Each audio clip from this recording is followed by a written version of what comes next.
Welcome to the show. This is Comics. You guys are all watching the Artist Roundtable. Hey everybody, it's Gerald and Jason with Comics Cast Let It Out. Thanks for having me again, man. I appreciate it. This just comes from watching Lord of the Rings too much, basically. And Thank you.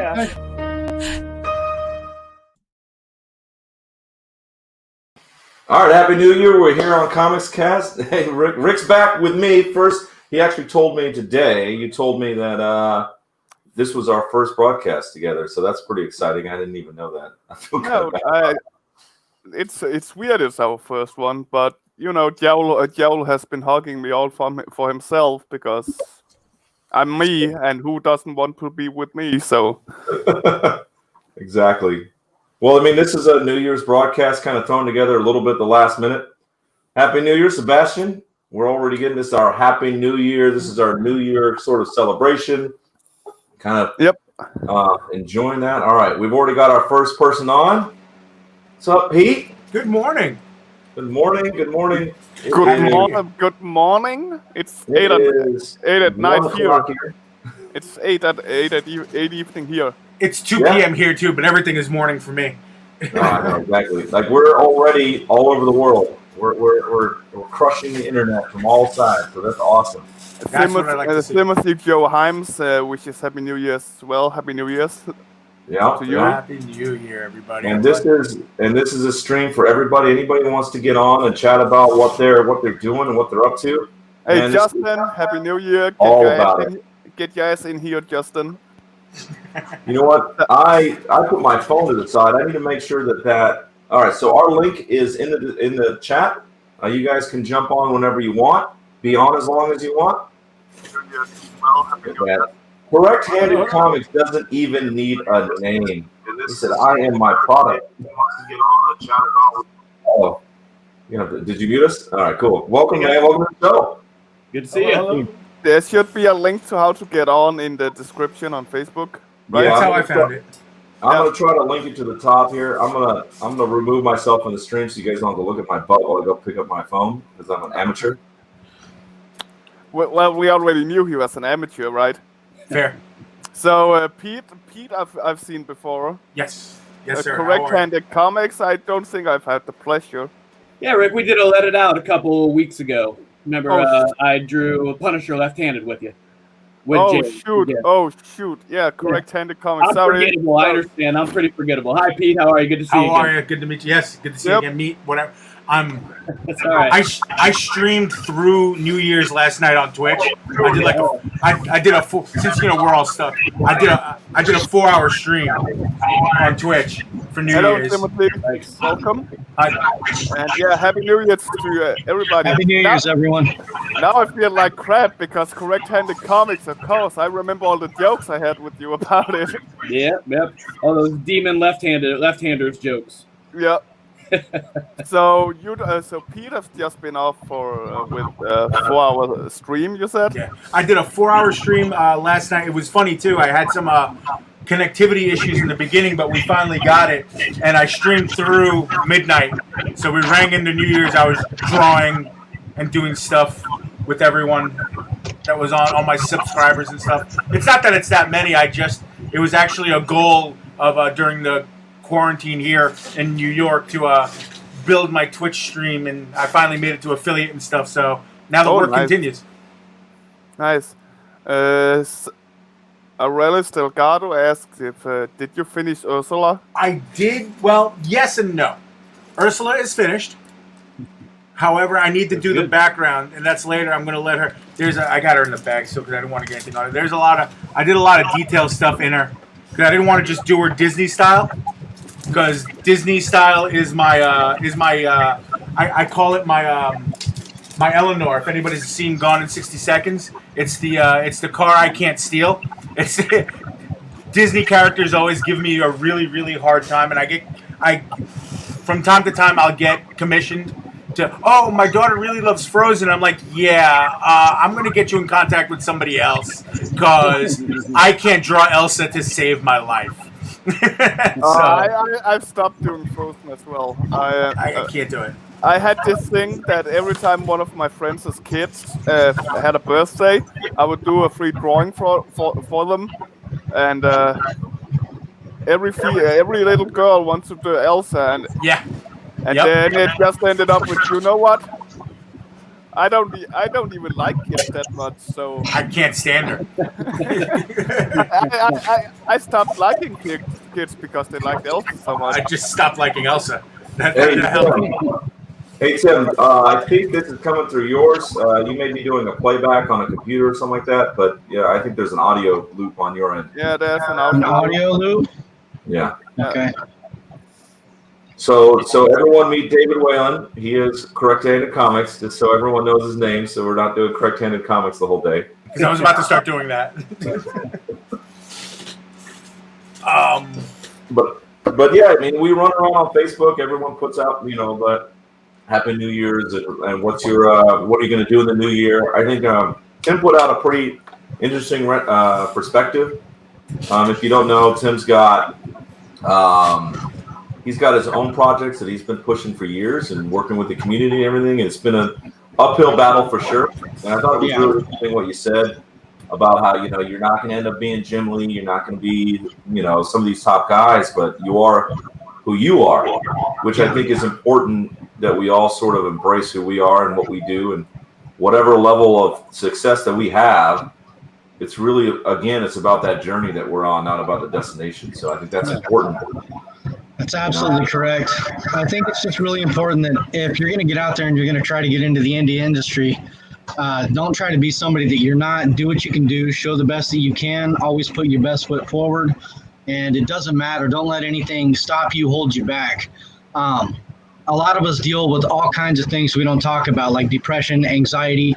We talk about performance failure, intimidation. We're kind of scared, some of us, by a lot of the bigger guns in the industry.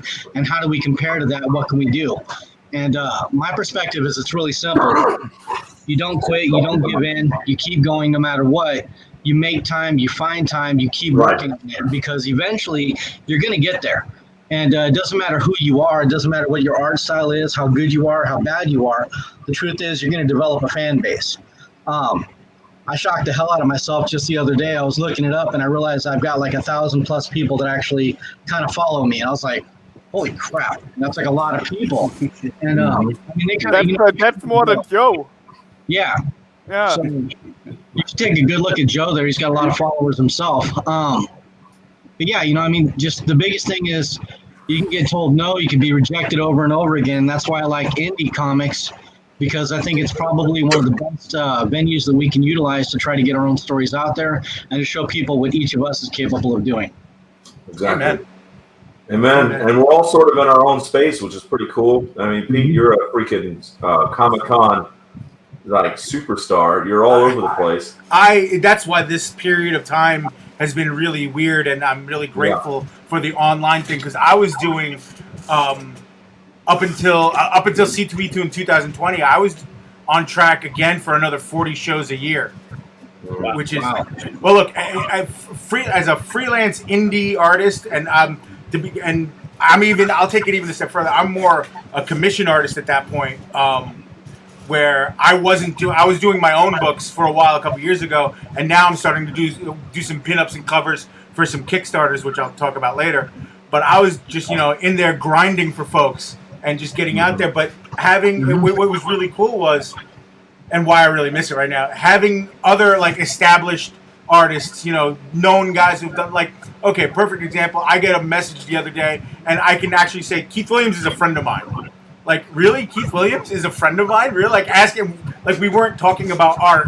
We were talking about, hey, how you doing? How's the weather? How'd you do with the snow and stuff like that? And that's the kind of thing that's really, that's one of the things that really drives me forward, that we are, whether you're the big guy or you're the littlest guy who isn't even published, we're a community and we're a group and we're all, And also, all this sort of thing that happened, it was sort of an interesting dynamic when the established guys had to come to our space. The fact that I got to show my work to David Finch this year, and he was able to sort of look it over because he had a show that was like, hey, we're just going to have people on, thanks to Jimmy Reyes, like he had the show and he had David on there, and he just looked at everybody's art, was perfectly polite and nice to everybody.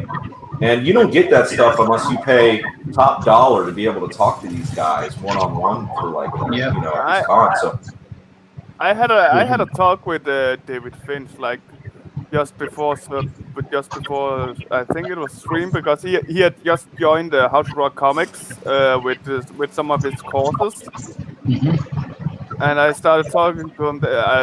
As most people probably know, I work with How to Draw Comics, and so I get to meet a lot of great and big people, and so it was like boom when David Finch suddenly showed up. And I've met a lot of great people when I started here with this comic stuff, and I also met Joe. Yeah, and that was great. I mean, we knew each other. I knew you as an admin. I was a big guy on How to Draw all the time, always putting my stuff on there. And I'm not a big guy on campus, but I mean, I was active on the page. And it was, you know, it's nice to meet you and Ed and everybody else. Clayton was always a pleasure to sit down and talk to. We've had conversations, you know, meetings behind the scenes, seeing how we can work our pages together respectfully and know our own sort of lanes and everything. And he was always, you know, upfront guy, you know, real pleasure to work with. So yeah, How to Draw has been sort of a staple for all of us for so long. And then this sort of happened, and we all sort of found where can we fit in this new space. And that's why I started Comics Cast, because I thought there was too many pages that were like, hey, I'm going to put my art on there, and hopefully I feel better because people are going to like my stuff. If I get a lot of likes, then I've accomplished something because other people are liking my stuff, which means I'm going in the right direction. And these platforms that Pete recently, I want to say recently your show's kicked off, but it's like all freaking guns blazing forward. And these kind of shows have been an opportunity for us to actually like talk to each other, make connections. Freaking David's got a whole freaking publishing line over there. And you know, I would love it if you picked up any of the artists that we have on this, you know, on these panels or writers or whatever. And that's what it's all about, connecting people. So it's been a good experience so far. That was the main reason why I jumped over here. I had just finished I think we ended up doing 76 podcasts with How to Draw Comics. Oh yeah.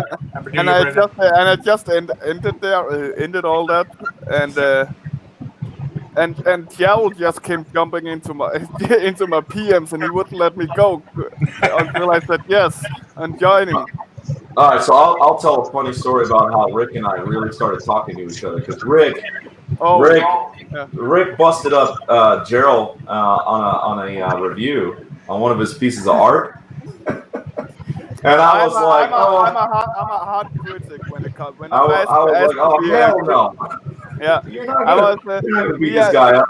Me and Ed was doing some critiques, a critique stream, and according to Joe, we were being harsh on Gerald. I'll say according to Joe, because Gerald didn't think so.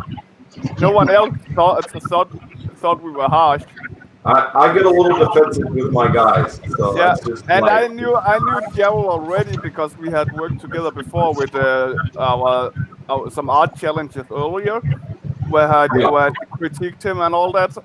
And then you just came into my Facebook and were like, "What I slid in your DM, baby." No, you didn't slide in. You fucking passed through it all and said, "Hey, listen, sucker." And I was like, "Whoa."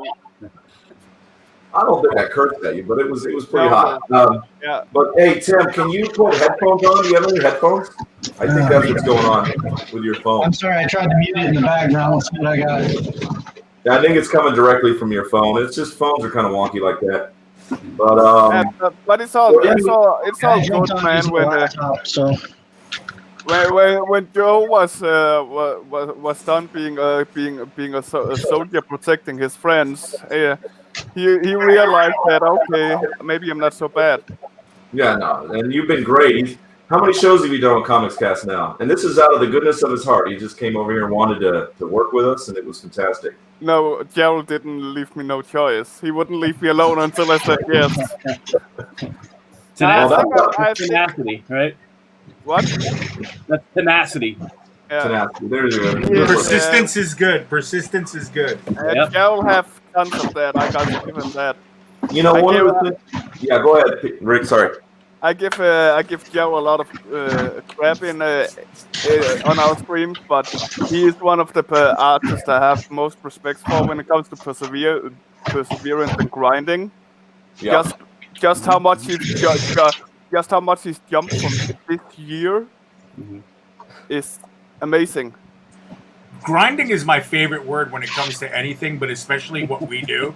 Because you can put that word in any conversation. But the thing is, if I found, and then I don't know if it's the fact that I listen to a lot of Gary Vaynerchuk, but I discovered that the grind has actually become more fun for me than the reward sometimes. Like my goal, like I mentioned C2E2 before. C2E2 was my goal for 3 years to get to C2E2. 2020, I finally got to C2E2. So while the guys were parking the truck, I was sitting in the spot and I was kind of looking at my badge and I was really happy for a second. Then when I got the text, hey, we got to unload the truck and set up the table, I stopped. The happy kind of stopped. That cool. Let's go to work and let's work towards what's the next show. Let's we got to build.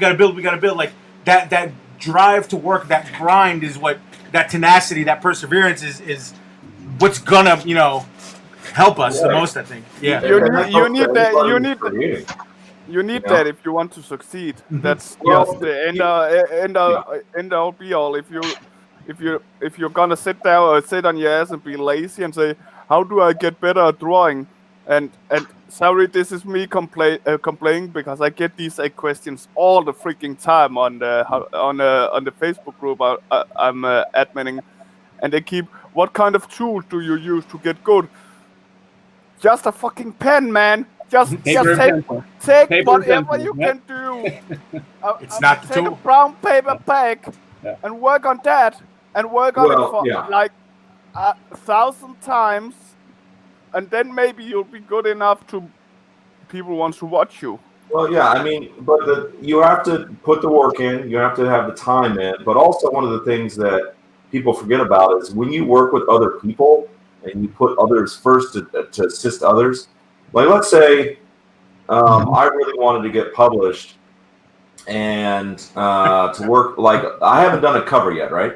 So if I go to David and be like, hey, man, I want to do a cover so bad, I'll do it for like $25. So let me do a cover and publish me, right? That's how, like, we can kind of, we can bullshit like that because we've all spent the time to talk to each other and get to know each other. Yeah. Instead of being in our own corner. So you got to get out there and talk to people. And that's key for, when you have Comic-Cons, when you don't have Comic-Cons. Like right now, I shot out this message kind of at the last minute to all you guys, and a lot of people are going to jump on, which I'm really thankful for. This goes to everybody else too. If you're watching, you can jump on at any point. The link is in the description. All that we ask is that you have a video camera and you're wearing a shirt. Not Johnny Cage. Johnny Cage is not welcome. He's an ass. His persona. I'm gonna piggyback off that, Joe, a little bit. When they're working, even now, still, I get parents and kids. They'll email about I don't like parents especially. We'll do a lot of library shows out where we are. The public libraries and the schools are putting out shows, and you'll get the parents. Like, I was lucky. My mom was a comic book fan, so I grew up with that. Okay, but there's a lot of parents that don't know anything about art or comics or anything, Sebastian. So, and then the kids really, attuned to drawing. So it's like, what do I do? I was like, first off, here's my email. Call me anytime. Secondly, listen, you don't need to buy the most expensive this and that. You could, they're 4 years old, they're 6 years old. You can start at Dollar General or Dollar Tree and start with regular pencils and paper. Exactly. And then you start talking to them. Or when there's some high school kids or stuff, I tell them, I'm very lucky. There's a local art store, mom and pop store that's been around for years out by me, where they'll take the syllabus that the teacher will give the kid, and they'll help you shop for the stuff, and they'll explain the stuff. We also have two Dick Blicks out here, and the staff. If you can get to an art store, this is not sponsored by Comic Caster or myself or anybody, but I love Dick Blicks. I love Dick Blicks because you could know nothing, or you could be like a super duper artist. but they have every level of everything, and their staff is phenomenal. Yeah. And they really help you out with, and that's, I think talking to kids and talking to parents is really the beginning steps for, like, somebody talked to us when we were all young. Somebody jazzed us up. So for us to pay that forward and inspire that to kids, no matter what level we're at, I think it's everything. Yeah, exactly, 100%. But to tie off into that, when you're doing, like, if you guys are starting out, you're trying to get information and help. Going on to a freaking Facebook group with 500,000 followers probably is a good place to maybe start. But it's a good place to meet people. Like, you got Pete on these things. You got Dave. You got Tim. You got me. You got Rick on there. Don't reach out to Rick as an admin because he'll just treat you like an admin. But I mean, we're out there and we can help you outside of that, and that's when that's getting out there and talking. I'm also I'm not just in there as an admin, but yeah. Oh, I know. But you know what I meant. Like, if you were like, I need to talk to the admin. You need to talk to the admin. You get the admin, and the admin is not nice. Yeah. He's the one. Hey, Mike, you got a camera? What's going on, man? I am sadly at work right now. So being that I am on a government facility, it would be frowned upon. While we're waiting on Mike, I'd like to say that, piggybacking on what everybody else said, that one of the things that I'm really thankful for about 2020, even though it was a nightmare of a year, was the fact that, like everybody was saying, the connections everybody's making with these creators that I know that I never would have had a chance to be able to meet, creators on every single level of the spectrum without these kind of comics casts and these kind of shows that have been going on. People that I would friend because I saw them on something and it seemed like I really liked their art and I wanted to support them, and vice versa. People calling me up and saying, "Hey, I really like what you're doing," and really just not even always about creating comics together, but just creating a link and friendship and helping each other out with problems and that kind of stuff. It's something that I don't think would have happened if 2020 wasn't the nightmare that it was, just because of all of these great shows like Comic Cast does and all the other great podcasts that have popped up because of this. And groups. I'm really grateful for that, and really glad that 2021 will hopefully continue it. Yeah, exactly. I have to. Before we jump off this little subject here, as you may be able to hear from my wonderful, sexy accent, I'm not from America. I'm from Denmark. We don't have comics. We don't have any Comic Cons there, so I never grew up with Comic Con, and we really don't have a big comic book thing. We have one comic book store in all of Denmark. One. So he's busy, man. So all the contact I've gotten from people has been through Facebook and social media. So so when you say, oh, it's so good, when you guys say, oh, it's so good that 2020 happened so we can get on social media and all, I'm sat here like, I've done that for 4 years. Why are you guys taking so long? You're living in 2030. Well, that's what it is. I'm just saying it's been going on for a long time, but it's just now that more people realizes it. I think it's not just 2020, forgive me. I think it's just the fact that we have people like Joe putting up comics casts. We have more people that are more open to talking to people at different levels. That right there is bridging the gap from somebody who wants to get into the industry versus the people who are so intimidated that they can't. I can talk from experience about getting I used to have a stack of rejection letters. That thing was like this freaking big before I just gave up. And I was like, you know what? With all due respect, screw every one of you. I don't care. I'm just going to go do this my own way anyways. But it's the fact that now you have, things like comics casts that are out there. People are a little bit more open to actually talking about what they do, how to do it, and try to learn, how to draw. Jumping back to what was being said earlier, there's been so many times I'll sit back and I'll sketch an image when I'm sitting at a restaurant or I'm at work at the hotel or something. And I just get bored, so I start drawing people as they're walking by for practice. So many people stop and they're like, oh, I can't even draw. Yeah, see, you know what I'm talking about. And they're like, oh, I can't even draw a stick figure. And some people say, all I can draw is a stick figure. I try to tell people, if you can draw a stick figure, that right there is the fundamental basics of drawing. If you can draw, that's how we all got started. That's how we all pretty much start every sketch. Exactly. And I just think that, bringing this, kind of full circle, one of the biggest things that, in my belief, that the industry needs is to, excuse the cursing, but to basically drop the asshole mentality. A lot of people that are out there, with all due respect, you're so focused on doing your own thing that when somebody new walks up and they're like, oh my God, this is amazing, and they're blown away, and you're like, yeah, it's great, kid. Do you want to buy this for $5 or just leave me alone? Man, you just lost a fan and you just upset somebody. It's a lot better to take those 10 to 20 seconds and say, I was where you're at, and now here I am. You know what I mean? I was exactly where you're at. Let me show you. Let me take this 20, 30 seconds. I'm going to draw a fast head. I'm going to show you the guidelines. You take this home and practice and practice and practice. And right there, you're building a fan base. You're building people that you're going to network with later on. And what you don't know is that kid that you just helped, maybe he's the next Rick who's going to hook you up with something. Maybe he's the next Joe who's going to hook you up with the next thing you're going to jump into.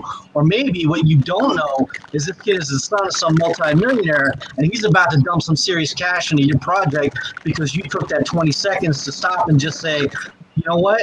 You're worth it to me. That's my point. All right, before you go, Rick, let's maybe say one thing real quick. Generally, Comics Cast is to try to keep the cursing down to a minimum. Tim, your thing wasn't so bad. Rick, no F-bombs, please. And then I do want to say welcome to two people that we haven't said hello to yet. Heather from Comics the More, New Jersey. So thank you for being with us and hanging out. Thanks for having your group. How's it going? She's sort of, we haven't had her on yet. Alan Michael And then Alan Michael Ward left right when I was about to introduce him. Well, so what you guys may not know, there's generally... He's back. Oh yeah, hey Alan, can you hear us? Alan Michael is notorious for having bad lag issues. How are we doing over there, bud? I think he's lagging a lot. Yeah. I think you're lagging almost completely out, brother. You may have to jump out and jump back in.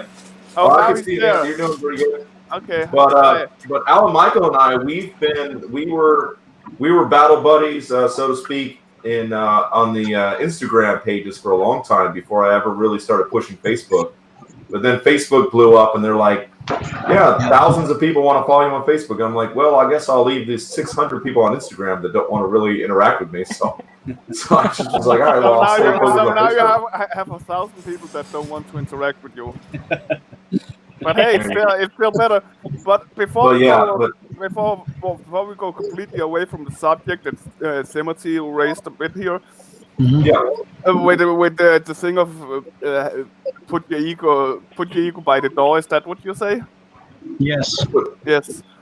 I found that's something that's become over this last year at least become really important. That people with that artists with a big ego gets the boot, so to speak. If people come in with in the group, I'm adminning with a big ego.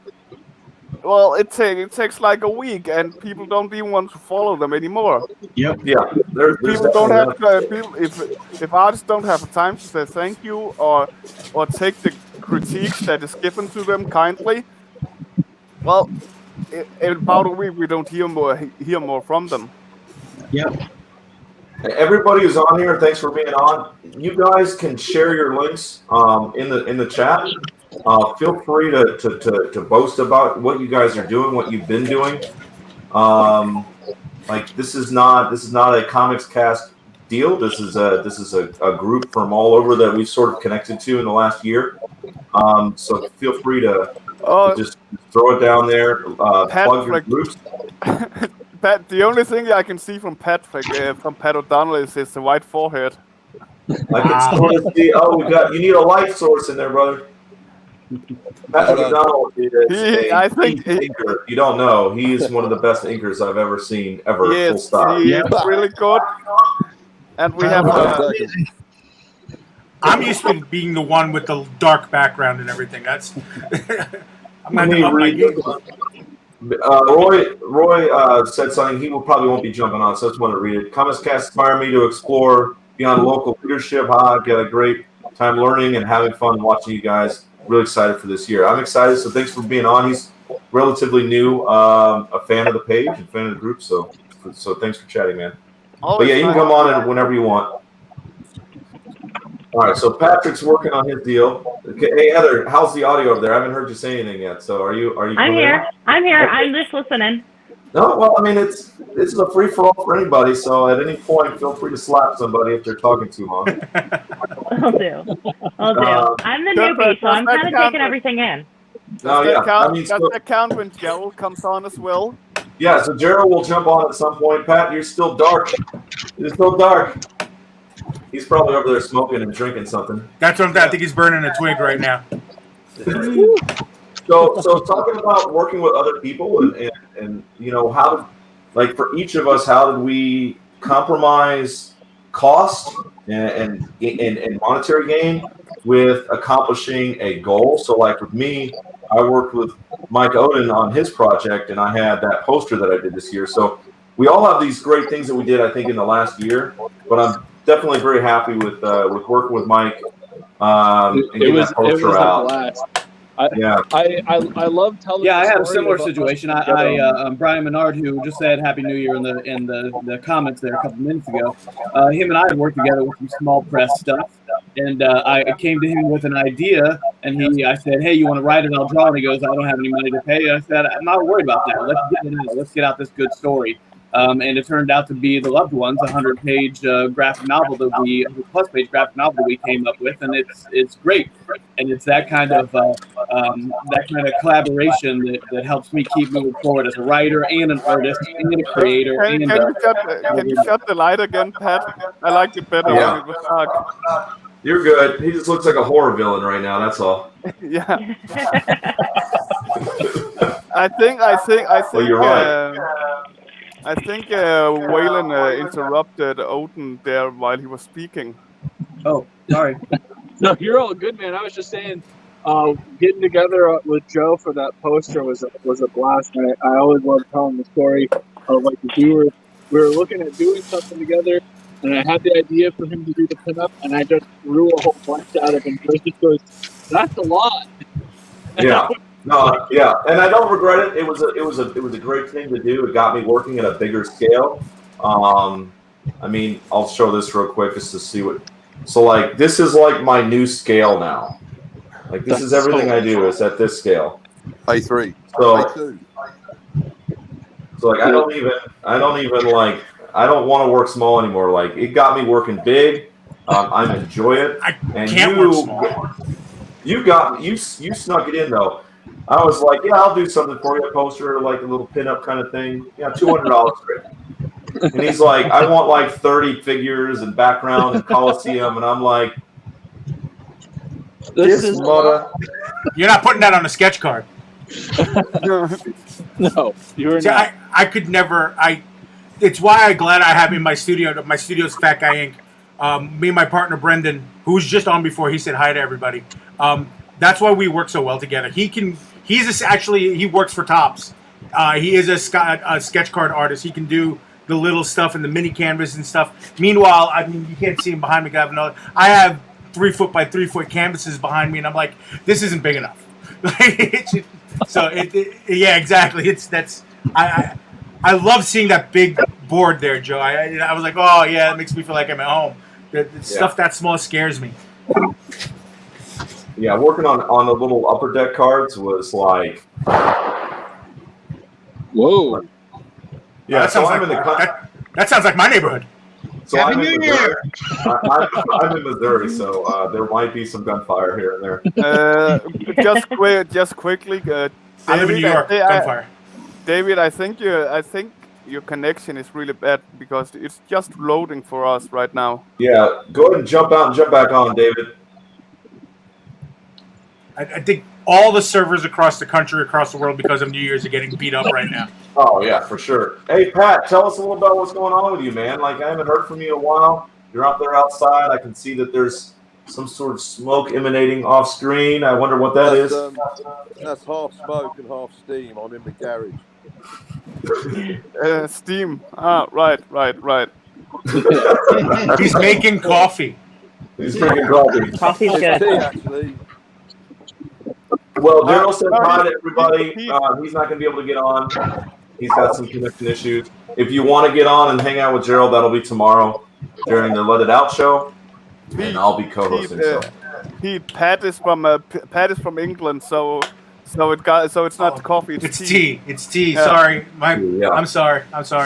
I'm kind of siding with Joe. I'm like, I wish I had a sugar-free Monster in my hand right now.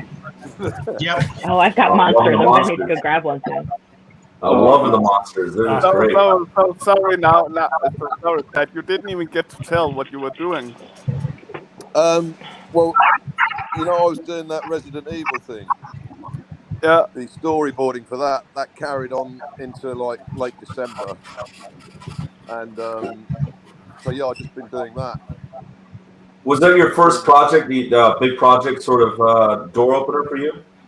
Yeah, definitely. Well, I don't know. I mean, this is the only thing I've done related to it, but well, hopefully, just so everyone knows, Patrick says he's not done anything, but he's got enough of a notebook together with sketches. He could probably print his own book and sell it and make probably $20,000. Your shit, your work is inspiring. More than one volume as well. He's just insane when it comes to whatever he does. I've got sketchbooks full of nonsense. I can honestly tell you that Pat is one of my favorite artists, and I've been following his work for quite some time. I've never actually met the gentleman, but I've seen a lot of his stuff come across from How to Draw Comics and multiple other groups. I actually took some of Pat's work, I printed it out, and at my other studio, before I moved into the house here, I used to have a lot of Pat's work all set up around the wall because I would sit back and try to mimic some of the stuff that he was doing because I just find his brushwork to be phenomenal. That's very kind, man. Is that Timothy? Yes, it is. Oh, hello, man. How are you? How's it going? Nice to finally see you. Yeah, good. Yeah, good. I'm always watching your work, man. You do lots. That's the key. We all do a lot. All right, so David's having issues, but he's putting in the chat where we can all find him. Correcthandedcomics.com. He's got a huge line of comics, and he's a publishing house. So if you're interested, look him up. If you're an artist, look him up. If you're a writer, look him up. And if you're a fan of just reading cool comics, he's out there. So go look it up, Correct Handed Comics. David's really good. I can't really read your names, but I don't know the lady in the girl in the middle and the guy with the beard on the top right. But look who we have here! Look who's here! Oh, Jingle finally made it! Hey! Happy New Year, everybody! Yeah, Gerald. Wow. And then he was gone. Merciless. Back again. Joe just put him off there. Wow. Hey, how's everybody doing? Hey, Happy New Year, brother. Happy New Year. Yeah, I'm sorry I'm late. Happy New Year, man. Yeah. I'm going to mix Happy New Year with Thanksgiving and say a huge thanks to Gerald, because without him, Comics Cast would have burned to the ground by now. I definitely learned a lot this year about what not to do and how to not burn bridges and not go off on tyrants. Amen to that. Go off on tyrants, okay? Amen to all that. Yeah, so we all learned something. You got to learn from your mistakes too. You can't just learn from your successes, for sure. Mistakes and failures are wonderful things because you learn from them, and then now okay, I'm not doing that again. You hope that when you touch the hot stove, you learn that I shouldn't do that anymore. So I need to start making mistakes in life, is what you're saying. Well, no, it's yes, actually, yes. But here's the thing: just do your thing, and if you happen to make a mistake, cool. Well, I don't. I'm just that good. So. See, I'm very Bob Ross. So when I make a mistake, I just turn it into a happy tree and press on. That's what I do with my inks, baby. I just do that with my inks. I'm like, oh, that's a branch. Yep, that's. Oh, look, a cloud. Excellent. Sebastian, I know you touch the hot stove all the time. I know you do, brother. I've seen you do it. But that's your kink, Sebastian. That's not. We're talking about art here, not kinks right now. that comes later. I've known the next show. I've known Sebastian. I've known Sebastian for a really long time, a lot of years, and that's just he just likes it. It's just let him. He'll be fine. It's not his drawing hand, so he'll be okay. Rick, you make the whole proceeding seem so camp when you say things like that. Well, that's my job, isn't it? All right. He So says what it are with we such a gonna nice do? smile. What are we going to do now? So What no, are we gonna do? We've got the whole gang together. We could talk 2020 or 21. We could talk, it's sort of always I've never met Heather. I know the other Nice guys to meet here you. like a little bit. So I, if you guys don't mind, I want to hear a little bit about Heather and her comics. Let's do it. Yeah, Heather is awesome. I try. So I'm new to the comic world. I have a background in business in another industry, and I love art. And I got brought into this with an ex, and we started an online comic book store. So he's no longer in the picture. I have the comic book store, and I took my background from an online publication I own and tried to network and do what I can with this chaos, this world that we're in now, and try to get people together and network like I did with my online publication. So pretty much I started the Comics and More Chaos group back in October. We're over 1,000 people already. And it's going to be a good resource where you can share in anything that is in and around the comic world, from books, comics, projects, Kickstarter, sales.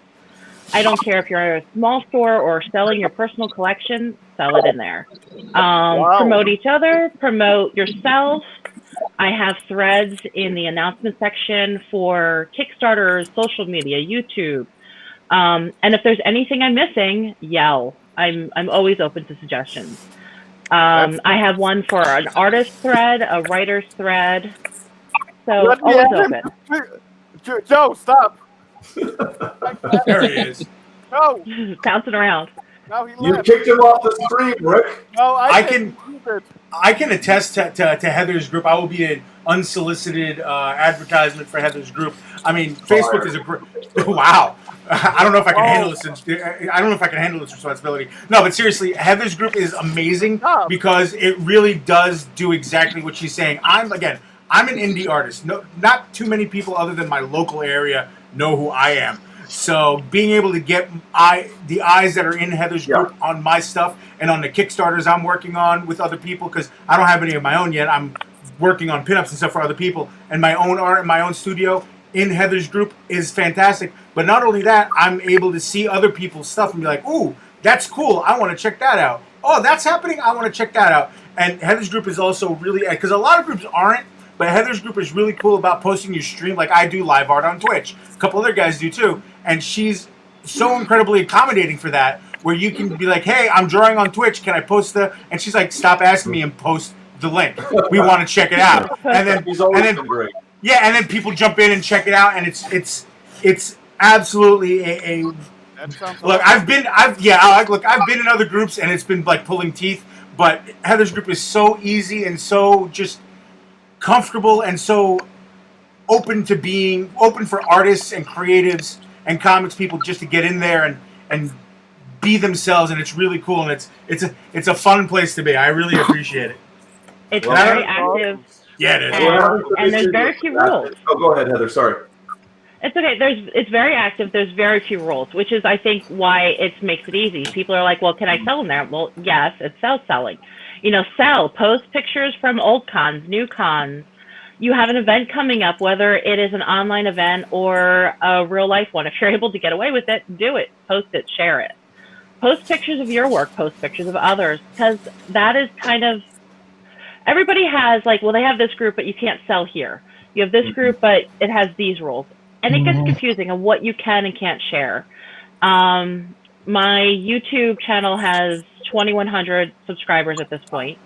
And my other YouTube, it's a lingerie business to business, but the cosplayers and a lot of the sexier art, the sexier stuff can cross promote. I have over 40-some thousand subscribers there and over 12 million views. Wow. So I try to cross promote everything that I can. Slow down. I'm trying to take notes on everything you're saying. I'm taking it's all up here now, Heather, because I'm going to be talking to you about potentially advertising on your page on your YouTube later on. because YouTube for us is our next new frontier that we're trying to take on, and it's a slow uphill battle, but it's definitely worth going in that route. I gave up on YouTube. Time.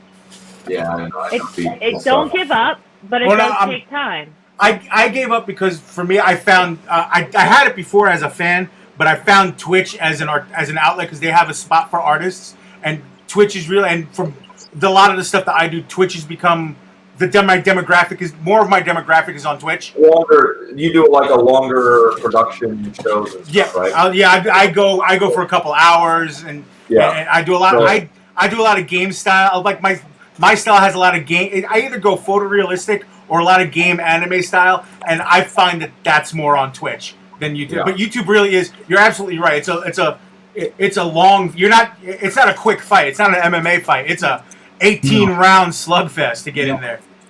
But you just do a little bit every time. That's good. So I just want to say to Sebastian, if he's listening, come in when you can. I don't know what was going on earlier. There was he's some on his weird phone. issues. He's on his phone. Yeah. He said he was having some things going on. But Speaking of, come on when you can, man. Speaking of phone issues, you're the how algorithm. Are you doing? What's that? Everyone's drinking something. Speaking of phone issues, Gerald, how are you doing? I'm doing great. I thought we were going to be doing some drawing, so I was trying to charge up my phone. And, it's like I fell asleep and forgot to plug in my phone. Some of us are drawing. We're drawing. Anyone can show their art. Anyone wants to upload another screen to show art? Like here, I'm gonna go to Pete real quick. Let's highlight Pete. That was. So I can figure out which one you are. There we go. The bigger beard. This is something I just happen to have it next to me. Yeah, I'm a big fan of Japanese art and tattoo art. So that's another Oni mask that hopefully will end up in my art book, which hopefully will come out at the beginning of 2022, is the plan.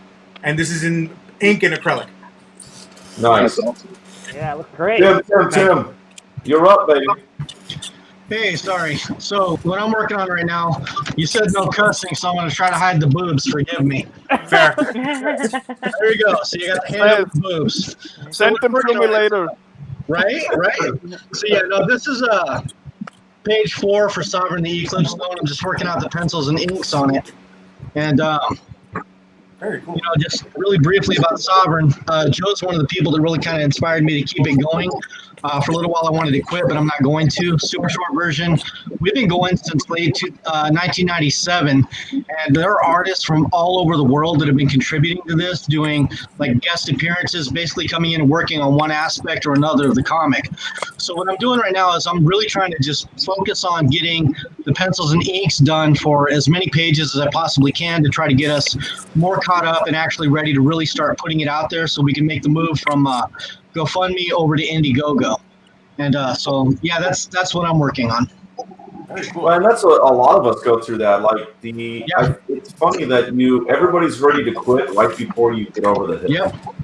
You don't know where that hill ends. You just gotta keep pushing forward. You have to. And Gerald was the one that kept me from quitting this. I was a wreck. I had all kinds of drama going on, and Gerald basically took the reins and said, "I got this." And it was nice. It was good to have. Now he's your boss, Joe. Yeah. He took over without you knowing. Oh, that's what happened. Yeah. Oh, it's a coup d'etat. Coup d'etat. Yep. Well, actually, I don't know if you call it a coup so much as a transition of power, peaceful transition of power. It was a quiet takeover. Apparently, we're not very good at transitions of power in the United States, so. Fair enough. We're not going to get political, please. I wasn't. I was just making a joke. Oh my God. Rule number 1 of lessons learned from 2020. Don't Getting talk too about political. I'm a 30-year in bartender. I know those two tenets of what you never bring to your bar is politics and religion. So I bring them everywhere. It was a joke that needed to be said, and I figured the big beard guy will say it. It's okay. Okay. Hang on. One second. Joe and Gerald, can we talk about who manages all this? Because we all click on it and it jumps out and in. Who watches the chat? All right. You can anybody. It's fine. Okay, Carol, you fix that. Joe, you fix about getting people in and out when they need to, and I just sit here and be good looking. Okay, good. Oh wait, so Rick figured out where he doesn't have to do anything, and then got upset because he was doing something. No, I was just annoyed that everybody was clicking and Molly Max's Happy New Year didn't come up because everyone was clicking at the same time. So I was like, okay. and poor Sebastian. No, Sebastian's burning his food. Don't worry about him. He's burning his hand. He touches the fire. There's too much power for one person. That's the issue. Yeah. The truth of the matter is that when give me power. Don't give me power. Yeah, when Joe left, when he had to do his service to our country thing, it's really Rick took over Comics Cast. I was just, I became the co-host. Rick was just doing it, So. Yarrow, I did warn you when you came to me and asked if I wanted to join. I did warn you how it was going to happen. All right, so now we're going off the rails on everything. Yeah. I'm not going to touch the chat. That's my specialty. Yeah, who's going to work the chat, huh? No, I'm not touching it. Oh, wait. Speaking of jokes, Happy New Year, Daryl. Happy New Year, Heidi. Who's Freakazoid? Yeah, I have to say that for 2020, if I had to learn one thing, I learned who Freakazoid was. And that was thanks to that guy, Rick. You didn't know Gerald, you didn't know who Freakazoid was? I know. I had to turn in my nerd card because I didn't know who Freakazoid was. So that's nerd card. We lost many viewers that day. I know. It was, millions of souls cried out. So Gerald doesn't know who Freakazoid is. But there was a massive disturbance in the force. Yes, there was. Well, talking about your reference, Obi-Wan didn't know who R2-D2 is. So. There it goes. That's right. Hey man, it was a plot hole from. There's a YouTube video that explained it very simply. Obi-Wan had PTSD. There it is. You know what? The truth of the matter is, all droids look alike. So there you go. Exactly. I know. There you go. Exactly. But anyway, But there's only one Freakazoid. Yeah, only one Freakazoid. But you know what? I guess we were talking a little bit about, we're talking about nerd stuff. Star Wars. Let's talk a little bit about what's been happening now. It's like Mandalorian. It's never been a greater time to be a Star Wars fan. We're in the golden age of Star Wars nerddom because now we're seeing stuff that's actually, it resonates with the fans. I think after the drought that we had with before the sequel trilogy came out, and then wait, what trilogy? There was what? There wasn't a drought. There wasn't a drought. We don't talk about that.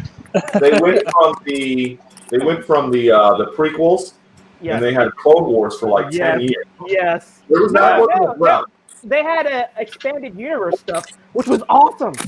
They had all sorts of great stuff they could have picked from, and then Disney stepped in, bought Lucasfilm, and we got the sequel trilogy. So, sorry, your microphones keep bucking off. What, Gerald? There is no sequel trilogy. Oh, okay. There is no one. There is no sequel trilogy. There's only the Mandalorian.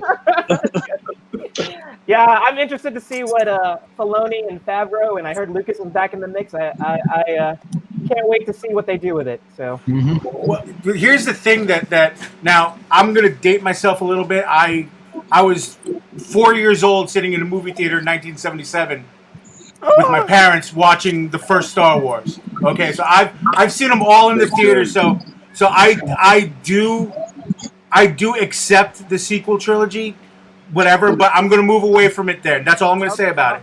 But what? I'm sorry. No, I'm okay with it. I'm okay with. Look, it exists. That's all I'm saying. It's there. Whatever. Okay, moving on. What Mando did exactly. It's there, but I don't see it exactly. What Mando did for me not going aside from the last episode, which the last episode and the Ahsoka episode I watched in tears, but tears of joy, because what Mando did for me, and you glanced upon it, Gerald, was it made Clone Wars and Rebels necessary viewing. And because a lot of folks would like, oh, I don't want to watch those cartoons. Oh no, I don't need to watch that. Oh no, blah. I don't need like these Star Wars purists. Calm down, guys. You can watch the cartoons. Sebastian. But Mando made Clone Wars and Rebels required viewing now, and now they're asking guys like me and Sebastian, who would geek out daily on Clone Wars and Rebels. Okay, well, why is this? Who's this? And it also made the Thrawn trilogy of books necessary reading moving forward. Like before the next season of Mando comes in, y'all better go find those books at Barnes & Noble or Amazon and read the Thrawn books, because you're going to need to know about that. Foster? Excuse me? Wasn't that by Richard Dean Foster? I believe so. Oh, no, it's Timothy Zahn. Timothy Zahn, sorry. That's right. The Thrawn. Yeah. I got my nerd card back. Yeah. Good job. It's only been partially replenished, Gerald. You still Freakazoid is still a pretty big sin. So I don't know. That's a '90s kid issue, and it wasn't necessarily a nerd card. Yeah. I don't know. Freakazoid was everywhere. I didn't even watch the show. Yeah, I got to tell you about this real quick. So, The Mandalorian, I didn't even know it existed until all of a sudden there was an ad for it one day on TV. And I'm going to keep mine brief and short so other people can talk, but I'm going to tell you something. I lost faith in Star Wars. The moment they started doing this whole Awakens thing and all this other stuff, I'm one of those fans that got upset. I'm like, I want my money back. I'm not paying for this, right? I mean, but I was hoping that The Force Awakens was that promise of a correction, that they were going to go back to what the original movies were, and then they just took the sideline and went down this wrong road. I got a theory for that one for you. Oh, here we go. Sebastian. Yes. Sebastian, tell us who you are, who you're with, real quick before you roll in. Right? Yeah. Here's what The Mandalorian really did, though. It took Star Wars and put it back into being a Western, which is what the Star Wars originally was. It was much more of a Western. So when it went back into that gritty, used, broken down, feel, they brought back the life of Star Wars. And that's something I loved about it. So... Well, I don't know. The original creator always said that Star Wars wasn't science fiction; it was fantasy, and he never really pushed the button that said it was a Western. So I think The Mandalorian takes the elements and makes it special, and they twist it with a samurai Western sort of feel, and it's glorious. But it's still respecting the core tenets of what Star Wars is. It respects the original characters, and it's creating new characters that we can all love. And that's why it's awesome. That's awesome, and it's a good way to move forward with Disney. All you do as a buyer and as a huge fan of Star Wars, is that they go that route. That's all I can do. All right, so I love that story, and now I'm gonna hand the mic over to Nerds of the Round dude, all around good dude, Sebastian. Let's hear your theory. I was a guest on his show, and I had such a good time. So whenever we can talk more Star Wars geek stuff, it's all about that. So Sebastian, Happy New Year. Happy New Year to everybody. Tell us your theory there. Go into my theory. Well, first, like Joe said, introduce myself. I'm Sebastian Bonet. Go by Sebastian Bonet Art. I drive Pete crazy sometimes whenever we used to be able to do cons. Love you, Pete. Happy New Year, brother. Look, you owe me, because while we were driving home from Philadelphia, I had WrestleMania on the phone in the back seat, so you could still not miss WrestleMania. Yes, that was awesome. I'm 1/3 of the Nerds Around podcast. We talk to creators from various different backgrounds and everything. I'm also part of the Creative After Con Network, where we're getting together for some new stuff, and also part of the And Beyond team, where, again, we just dropped our 8th or 9th episode of the Medusa's Cascade D&D podcast. So we got a lot of nice things. So my theory with Star Wars is that the new movies messed up in part 2 when they gave Rian Johnson too much control. Yep. Oh, Agreed. you're using foul language. I said no foul language on Comics Cast. No foul language. I'll put it down in the jar for you, Joe. Yeah, Rian Johnson. How's that working for you? With F bombs, that's sacrilege right there. But That's anyway, an R bomb, dude. Don't drop that name again. What the? We can't go there. all right, go ahead. I honestly think that it happened earlier than that, but I'll let Sebastian finish up. But I gotta give it up to Favreau, who he comes into these things as a fan. He loves these characters, and you can tell. And him and Filoni, they really put a lot of love in the Mandalorian series. And there's moments where you see it, and it's like, this is why I loved Star Wars. This is what got me in the original trilogy. Especially like that moment with the very end of season 2. I was like, that was a Star Wars moment, and it just felt like crying right there. I'm like a little sap. But yeah, I think part 3 for the new trilogy, they were trying to correct all the mistakes from part 2, and we didn't get that full trilogy. Who is that? We're all here. Sebastian's talking about the quote from Favreau that he put out right after the season ended. I got you. I'm talking about this random Comics Cast. Oh, no. Chat. No, I don't know what that is. I know what he's saying. That's me. It was this guy. Okay, there you go. I've been away from the last 8 minutes, Joe. Thank you for noticing. I noticed. I know what you were doing too. And it also says Rick at the end of the comment, Joe. Oh, it does? Yeah, it kind of does. Yeah. All right, I'm still on suspense. Go ahead, tell Sebastian. Okay. Oh, that was my thing. That's it. Okay. In part 3 was just trying to correct all the mistakes that they did in part 2, and it was like dude, really? Come on, man. So yeah, movie. I to piggyback off this, I do agree with Sebastian about Rise of Skywalker. That was very clearly the intent was to rein things back in because Rian Johnson didn't abide by any of the things that he and JJ had agreed upon when he took over for the second film. Because they had an original treatment that he was supposed to go by, and then the moment JJ was gone, that all got scrapped.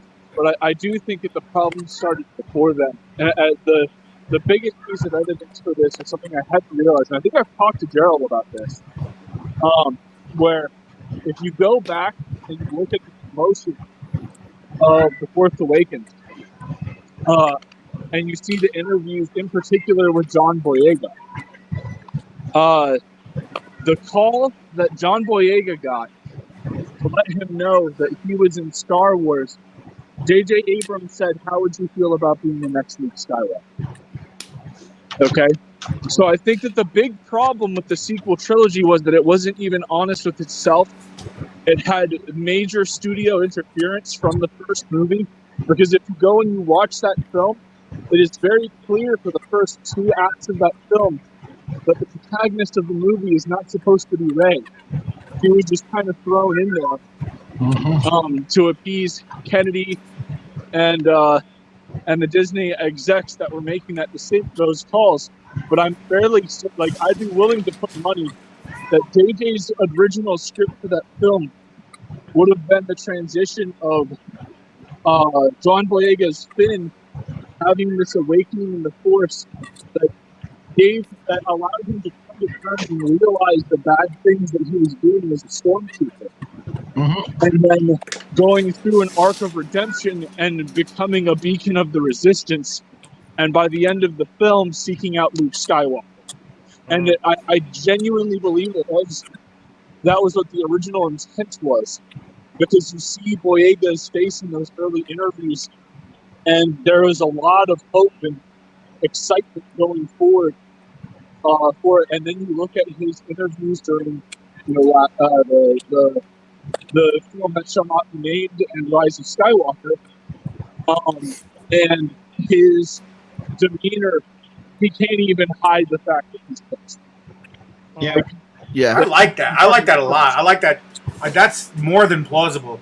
I like that a lot. Did you notice in the third movie when Finn kept walking up to Rey and say, "Oh, I have something to tell you," and he never got to tell her what it was? I know. We confirmed that was him trying to tell her that he is Force sensitive, and we never got that.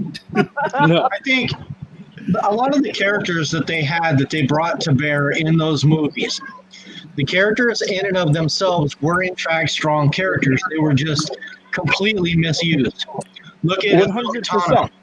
With the exception of Rey, I would agree with you, because Rey isn't especially well written.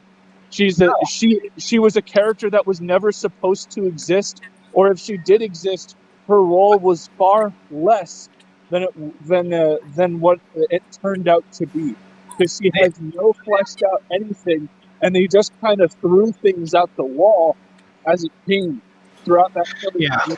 When you go back and watch, especially that opening sequence in The Force Awakens, it's very clear who the protagonist of that movie is supposed to be. Yeah. it's Chewbacca. I'm gonna jump the shark here just a little bit, go to a completely different series. Is anybody else here watching Cobra Kai? I just saw finished the first season. First 2 seasons. Don't you dare! No, I'm not going to spoil anything. I will not spoil anything. The reason I bring up Cobra Kai is because they are doing exactly what I wished that Disney and everybody would have done with Star Wars.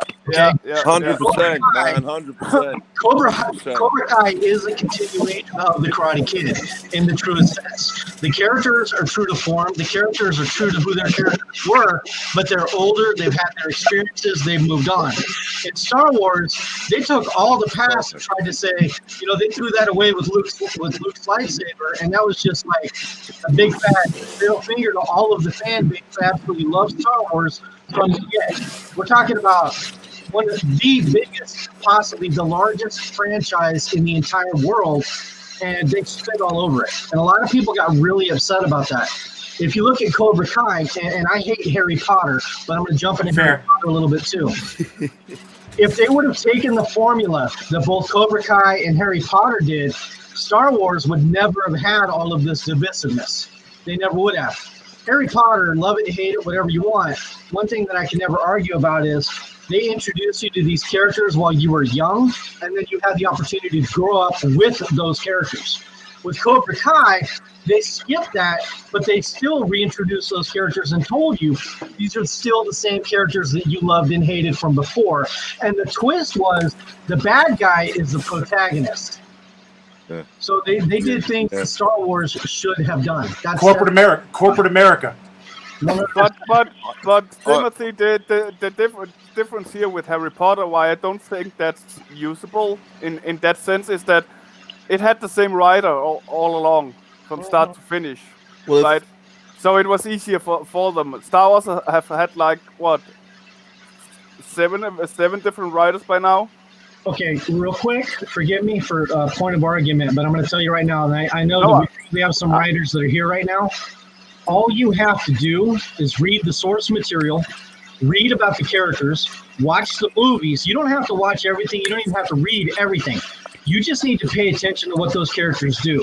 If I was going to write a scene with Luke Skywalker, and I want to write a scene with Luke Skywalker, and I've never done it before, but I'm this new writer, one of the first things that I would have done is I would have hidden his face, and I would have done exactly what they did in Mandalorian. You would see elements that make you think, wait a second, is this who I think it is?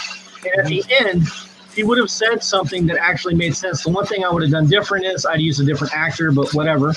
But the whole point is a writer that is actually worth his grain of salt can look at any pre-written material if he cares about it enough, and he can actually reproduce and carry that character onward, but add his own spin to it. And all you have to do is pay attention to the source material and pay attention to your fan base and make sure that you include little aspects that make those characters and that story stand out. I'd like to piggyback off Timothy, but give you the Harry Potter answer, Rick. Here's the thing. Jon Favreau was quoted right after the season ended of Mandalorian saying that I have an important task and a difficult one of keeping my old fans, my base, happy while creating new fans. And I have to do that in every step of the process, from the littlest detail to the biggest detail. And I think that's why Mandalorian and with Filoni, Rebels, and Clone Wars was successful. Now, I think the problem and why Harry Potter was able to do that was because you had a strong person with Harry Potter doing the same thing. Okay, people read the books. I'm going to be strong with this, and I'm going to fight the corporate to keep them from getting their hands into it and messing with the pie a little bit too much. I think Disney put its hands and we see it. It's very obvious to see because you see it everywhere in the world, and not just movies and TVs, but everywhere. You see corporate going, okay, we paid $1 billion for Star Wars. Let's make Star Wars what we want it. But what you end up getting is a bunch of empty suits deciding, well, I need this, and I need this, and our demographic needs that. And they're sticking their hands into something.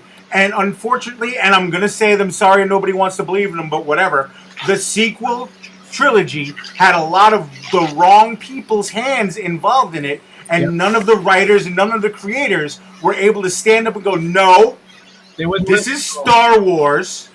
I'm going to respect the Skywalker trilogy and the fans that grew up like my old butt in 1977. I'm going to respect those guys, but I'm also going to create new fans for you guys and watch it's going to happen. And I give you an example of why that would work. If anybody's been to Disneyland and seen the Force, all the Star Wars stuff, I know I haven't, but my friends have shown me video. My friend's wife showed me a video of my buddy, old as I am, big burly guy with the big burly beard. The first time he saw that Millennium Falcon sitting there at Disney, he's sobbing. And then the video continues with another guy, no idea who the guy is, comes up to him and puts his arm around him and goes, I felt the same way, bro. I felt the same way. Like, it's Star Wars again. As creators, is our job. It is exactly. Thank you, Timothy. Something that the family, and I call them a family, but our fan base, those who follow us, are family. They're an extended family. And if they love Star Wars and they love Harry Potter and they love Cobra Kai and all the stuff that's out there, then it is our job that once we create something and we offer it to them, to stay true to our creations to the best of our ability. Good, bad, right, wrong. That's what we got to do. Yeah, I was actually going to say that, Tim, sort of piggyback on that a little bit. Kind of what you said about, everyone's piggybacking, but like when you said something about Cobra Kai, we're talking about Star Wars. We've got a lot of creators in this room. We got writers. We've got people that are building their media groups. We've got people that are artists.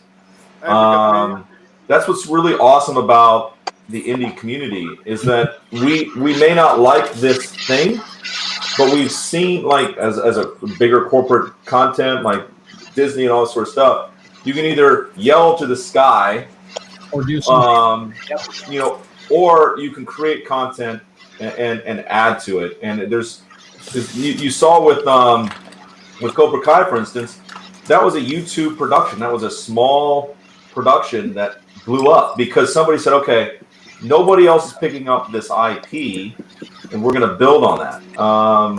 So people in the chat, people in our community can definitely pick up IPs and pitch things.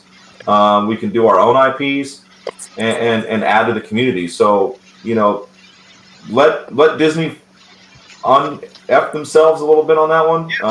We're seeing it with the Mandalorian. They understand what needs to get fixed. And I think in the long run it's going to get fixed. But we can go around and around on our issues with the Star Wars stuff. But like, it's just a fan base issue. Like, know what the fans want, but also have the creatives that are involved to move to the next level. You see it with memes all over the internet with people that are like, oh, I can't, what was it? I can't make the fans happy. All I can do is make my own work. But then John is like, hold my milk or hold my beer, whatever it is. So it's possible, and it looks like they're on the right path. So we'll see how it goes. But let's shift the conversation to the future, because here we are in 2021. Exactly. I know, Sebastian. I think let's go ahead and get your last thought before we talk about the future.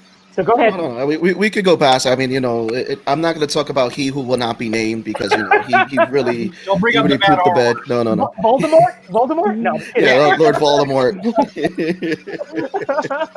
Damn it, Gerald. Spoiler. But spoiler alert now. This has been great conversation, and I think that we all have our beef with what happened with the sequel trilogy, but I think the ship has been kind of, has been course corrected, and we got like that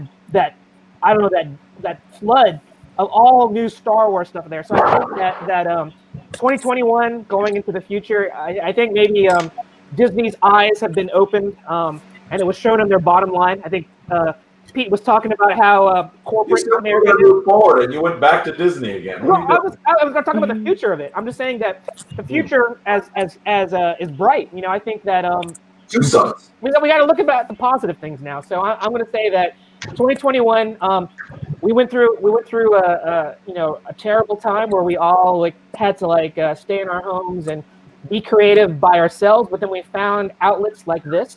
I got to meet all of you. I got to call you guys friends, and I probably created more stuff in this past year than I've had since college. That was art-wise. Yes. And since art-wise. So I really I'm going to look at 2020. Everybody's going to dog it, but I'm going to say it was a growth period. Yes, there was some stuff that happened that was really traumatic and devastating. But you know what? I met all of you guys, and I think 2021 we're going to take those lessons learned. We're going to create new content. We're going to get to see a lot of new stuff out of that's not Hollywood. It's produced other places, and you're going to see that attention to detail that I think fans can appreciate. I think I think if it wasn't for this whole thing that we went through, I think it would be business as usual. There wouldn't be spotlights on things that have made us weak and have made the creative community kind of weak. And now we have a way to share what we're doing now. I mean, if you look at all the independent campaigns that are out there, all the Indiegogos, all the Kickstarters, look at all of you guys here that are on the stream right now, and all our friends that are in the comments. And I think that's what we're seeing. So Brian, we got Brian here. Brian was my the Silverback was my first guest on Let It Out, and he's killing it. The guy he did a Kickstarter this past year, and he's already planning his next one in April. So I'm all about it. I think that 2021, let's all be positive. Let's look at it as a glass half full, and it's only going to get fuller, and we're all going to be able to share it. So anyway, I 100% agree with that. Yeah. So what are we doing in 20? What do we do in 20 that we did right, and what do we do in 20 that we did absolutely wrong? Who wants to start with that terrible thing?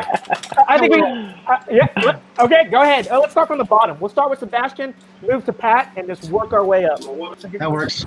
Yeah, go ahead, Sebastian.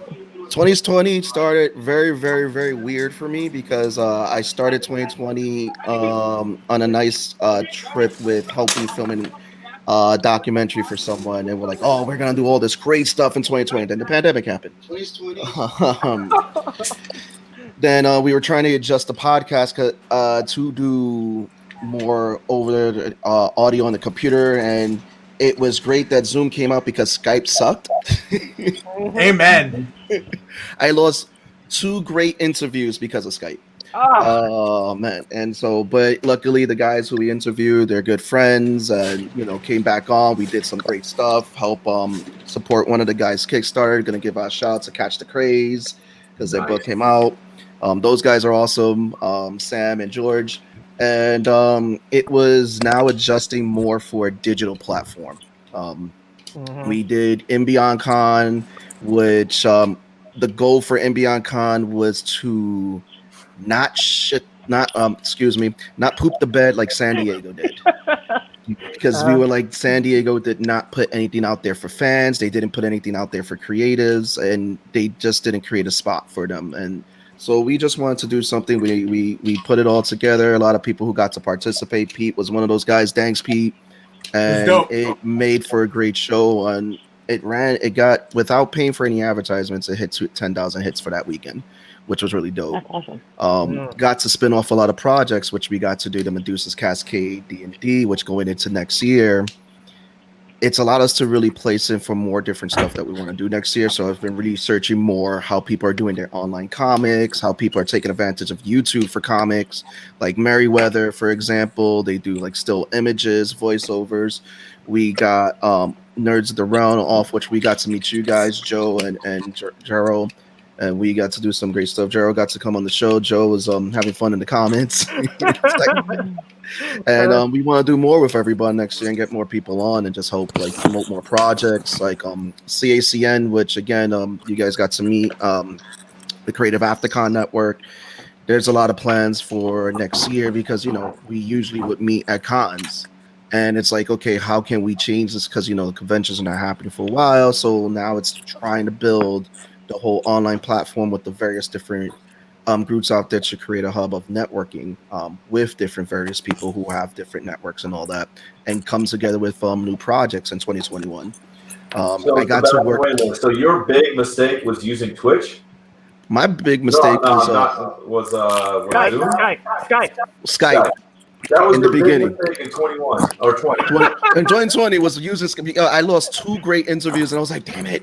And then also it was like, that's not bad.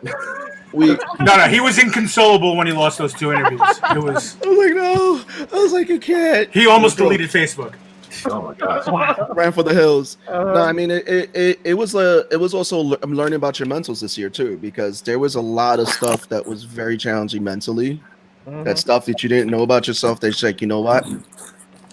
I got to take care of this because this is not that game and all that. And then just those little things. Some stuff personal, some stuff more okay, career wise and all that. But I mean, I got to work with Rich Dresden with he released Lucky Zilla number 20, so I got to write the book with him. That was a fun time, learning different things from each other. And I got to work with Wayward Ravens Damn Heroes, which they get to release next year. So I did a couple of strips for those guys who and they're awesome too. And again, it was just, it was great seeing a lot of the teamwork from all the different sectors and everything, and everyone just getting together like, listen, you know what? Let's just create stuff, bro. Yeah, that is awesome. I love that story, and I know we're gonna hear some great ones too. So, I mean, Pat, I think I missed when you came on there, but I've always seen you just killing it on whenever you post. He was here before you, Gerald. Well, I know. That's why I'm giving him props for I missed out on it. But Pat, tell us what you're doing. What you're doing for 2021. What do you got planned? Well, hopefully more of the stuff that I got through this year just gone, which was great because like you were saying earlier, through the social media and all this Zoom stuff, and that's how I got work doing art for a change. So hopefully that's going to continue and I'll be able to do more of that. But who knows? I mean, it's tricky out there economically at the moment. I don't even know if I'm going to be able to go back to work as a cabbie, which is what I was doing. Who knows? But hopefully, yeah, the art stuff will continue and I might be able to get more storyboarding work. Someone contacted me the other day, actually, and said they wanted something doing for somebody they were pitching to Netflix or something like that. So wow, hopefully more of that and more films as well would be great. I really like doing the storyboards for films. As you can imagine, it's just fun just to do the content you got to be sort of very precise and you've got to make really nice drawings, but are very clear and good in black and white and could be coloured and it's a lot of work, as I'm sure. Has any of you found that? Storyboarding? No, with comics. What was the question? I was just asking. In and out at the end there, Pat. Yeah. Sorry, yeah. What I was trying to ask was, with comics, I find it a lot more work intensive than doing storyboards. Oh, absolutely, absolutely. With the storyboards, you can just be, you can draw badly, and no one's going to care. Yep. Mm-hmm. Well, you don't draw badly, Pat. Yeah, you don't draw badly, Pat, at all. But I do understand what you're talking about because I think this year we all, I guess I dabbled in more sequential storytelling. That is a challenge in itself, doing a sequential page.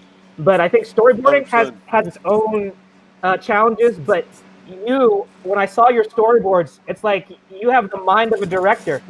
Those camera perspectives and those sweeping movements. I mean, I didn't even know what the movie was about, but I could tell just by looking at these sequences that it's like, man, I feel like I'm in behind the director who's shooting this, right. and I can see it. And that goes into one of the things that people need to learn from Pat and by seeing his stuff is that Pat, you draw and you practice drawing faces and the body from so many different angles that allows you the versatility to draw panels, then not panels, but storyboards for those different angles that people would have difficulty doing because you put in the work to practice. You know, I know I'm terrible at that. It's been amazing. Yeah, Pat also Yeah, does. Oh, I'm sorry. Go ahead. Who was talking? No, I was going to say 100%. It really helps if you've sort of like got an idea of a head from all angles when it comes to doing a storyboard. I mean, the amount of times I had to draw the back of someone's head was just phenomenal. I'm always drawing the back of people's heads because it'll say in the shot, you know, you've got to have something or something in the distance that you're looking at in a medium shot or whatever, and you've got to also see the back of the other protagonist or whoever's involved in the shot. So you're always drawing the back of people's heads and then something in front of it. Yeah, and I think Pat is a good life drawing study. A few studies of the head prior to that. A few, yeah. Well, this is I think talking to we haven't introduced Brian yet, so I just want to say something going into talking with Brian is that I think one of the things that a lot of creators need to be able to do is how to get kicked in the teeth a little bit and then keep blazing forward. And I don't mean to introduce you with a sad story, Brian, but like, you know, you're an amazing artist, like bar none, one of the best digital colorists I've ever seen. And you're like, your process just blows my mind how you do it. It's pretty amazing.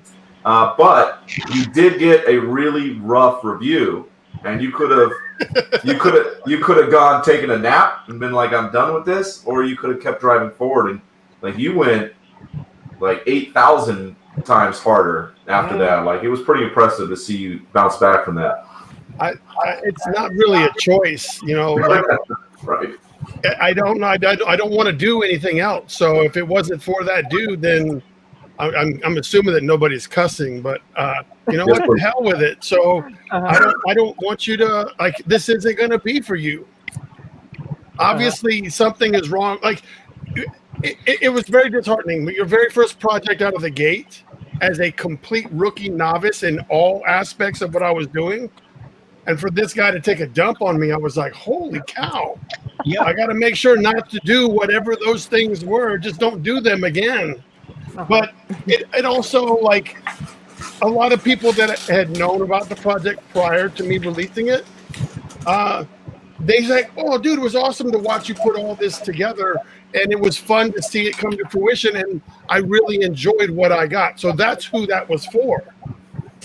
And while doing that, I learned more things. But dude, it's this big compared to the kind of stuff that I'm trying to get done. But what the doorway that one Loggerhead project opened is it. Like I now have like phone numbers in my phone that I wouldn't have had before. Right. I have a copy of the Diamond Previews catalog with my very first comic I ever did in it. Like that's very pretty cool. Baller. Regardless, it could have been the most stinky comic book thing ever, but that was mine. That was mine. But did you have fun? Did you have fun? Did you learn? And did you bring people on the journey with you? That to me, like, learn from my mistakes. So Joe, whenever you come, like, all right, well, maybe you will have learned something from watching this guy step on the landmine. Don't step there. You know, when you go to do your thing. And so I'm hoping that a lot of people, I hope they're inspired. Like I'm like 40 something years old, dude. Like, you know, I just started doing this stuff. So like, there's no excuse. And I want people to understand that just, you know, you have to be willing to put in the work. So I hope this isn't me doing this as an example of that. Regardless of the quality of my product, I'm still doing the work, and that's what's going to get people to success. But you also have to be good. Right. Yeah. So let me respond to that with first. We are at a full house here, so we don't have any more people that can fit. I don't think. I was actually gonna jump out because I'm getting tired. I haven't slept for 30 hours now, and it's 9:30 here at night. You know what? It was amazing for you to get on the show, man. It wouldn't have been right if you didn't jump on, and I appreciate you jumping on before the show started. Yeah. So thanks a lot. You know. Nice seeing this. Nice. Thank you, Rick. Nice seeing you. Nice meeting you, Rick. Thanks, Rick. Brian, I need to talk to you at some point because you seem like a good guy. Well, thank you, sir. My emails or my DMs or whatever all that stuff is, it's always open, bud. All right, Hey, Rick. Your favorite guy, Rick. Bye. Shut up, Johnny. Bye. Well, and that leaves a space open if anybody wants to jump on. The link is on the pinned to the top of the chat, so jump on if you want. And if we are full, just put in the chat that you want to jump on, and I'm sure we'll make some space. I'll jump off or whatever. Roy says bye. Yeah, I won't be staying too long. I've got like quality time to get in. Oh, of course, yeah. And, I mean, everyone's off today. They get to spend time with their family if they're not working. All that sort of good stuff. A lot of people. The grandbabies are coming over tomorrow, so I have to like get all of my important stuff out of the room where the grandkids play. Well, first off, Brian, go and make sure you put all your links in there before you bounce off. That they're in the chat, so people can go to and tell us what the projects that you've got going on now, because you've got. I just finished the project. I just did an announcement while I was waiting to get in the room. I just announced another creative team for the Kara Prime anthology project that I'm putting together. So I'll give you guys this, because if anybody waits an hour and a half into this broadcast to find this nugget of information from a guy they know nothing about, they deserve to get this information. Okay. So this is fair. In April, I will be launching a Kickstarter campaign for an anthology project that is 100% all Kara Prime characters, and there's 15 different stories in this book. Each story will be 5 pages of content. Each of those 5 pages will be done by a separate artist and a separate writer. So you're going to get 15 characters, 15 writers, 15 artists, all writing characters that exist in one universe that nobody has any information on outside of the handbook. And so I wish you the best with that. Keep at it and don't stop. It's kind of you see these anthology projects that go to Kickstarter and stuff, and it's all they're using IPs and they're mashing up IPs that people already know.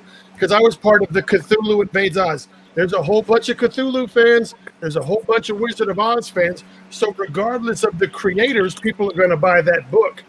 This project that I'm doing, there is none of that. Either you like me and you like the stuff that I'm doing, or you like the team that I've assembled to do all this cool stuff, and you're just open to new content, which I know will not be very, very a smash success, because everyone's going to be like, who knows? I don't know who that is. I don't know that character. I don't know that universe. But I think part of it is going to be for me to build relationships with new creators. The other 14 teams that are on here, I haven't worked with. So this is a chance for me to network with them. They're willing to donate their skills to help me grow the idea that a connected comic book universe within the indies is possible and something they'd like to be a part of. So I'm super excited that the creators that I have on board want to be on board. They wanted to be here. I didn't have to bait them and promise them and do fake. I'm like, hey, I'm doing something that I think is pretty cool. Do you want to be a part of it? Yeah, dude, sure. I'd love to be a part of it. So that's what's exciting. So 15 stories, 15 characters, 15 artists, and so it's gonna be over 100 pages. That's crazy. That is crazy. Yeah, I'm just gonna say, I'm just saying that there has been some artists out there that has sent information to you with imagery because they love your stuff so much. So you're already getting fan art out there. I'm not gonna say who did it, but there's definitely people that love your stuff. No, dude, it's crazy, because what I think, dude, I wish I knew more. Like, I've signed these guys up to do these stories, and I wish I knew the scripts. Like, I still don't have some of the scripts in hand, and I'm just like, I can't wait to see where they go. And all I have to do is I give them a little piece, and they're like, hey, check this out. And I'm just like, oh, dude, that is exactly what I wanted that character to kind of be like. And they're feeling it. Mm-hmm. I don't know how to describe it. It's amazing to have other people that are better than you enjoy the stuff that you like, wanting to play with my toys. Like, that's how I feel. I made these cool toys, and you're wanting to play with them and having fun. Yeah. Yeah, and I think that's go ahead, Joe. Sorry, I keep saying.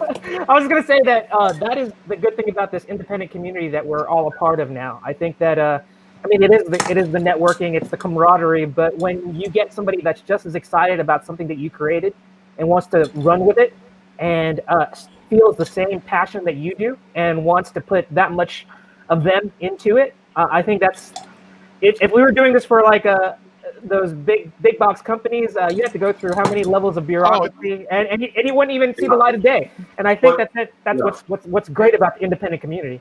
And Brian told me this way back when I first started with my fan art in the morning stuff and sort of kicked all this thing off on my old channel, is that, like, everyone out there that's artists, if you're seeing this in the middle of this broadcast, stop doing fan art for Wolverine, Cyclops, all this sort of stuff. Because what you're doing is you're saying, okay, I want bigger hits.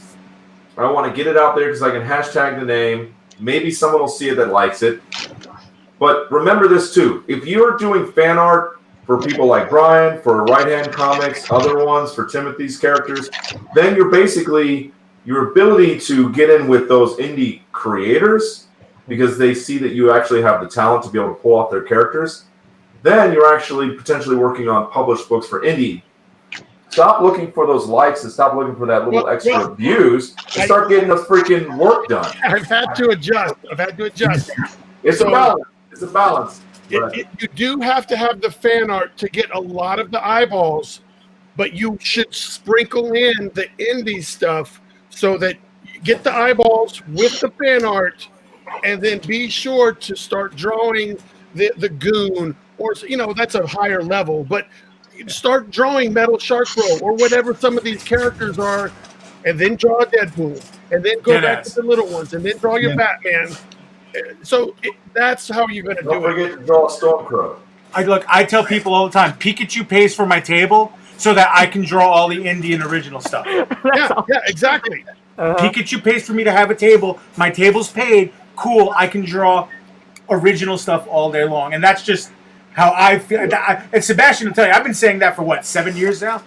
Yeah, it's true. It does pay for the table when you're at the con, but I think moving away from that. Oh no, I don't disagree with you. I don't disagree with you at all. But Pikachu paid a bill or two for me, and But Pete's very modest because it was pretty interesting. He's my homie.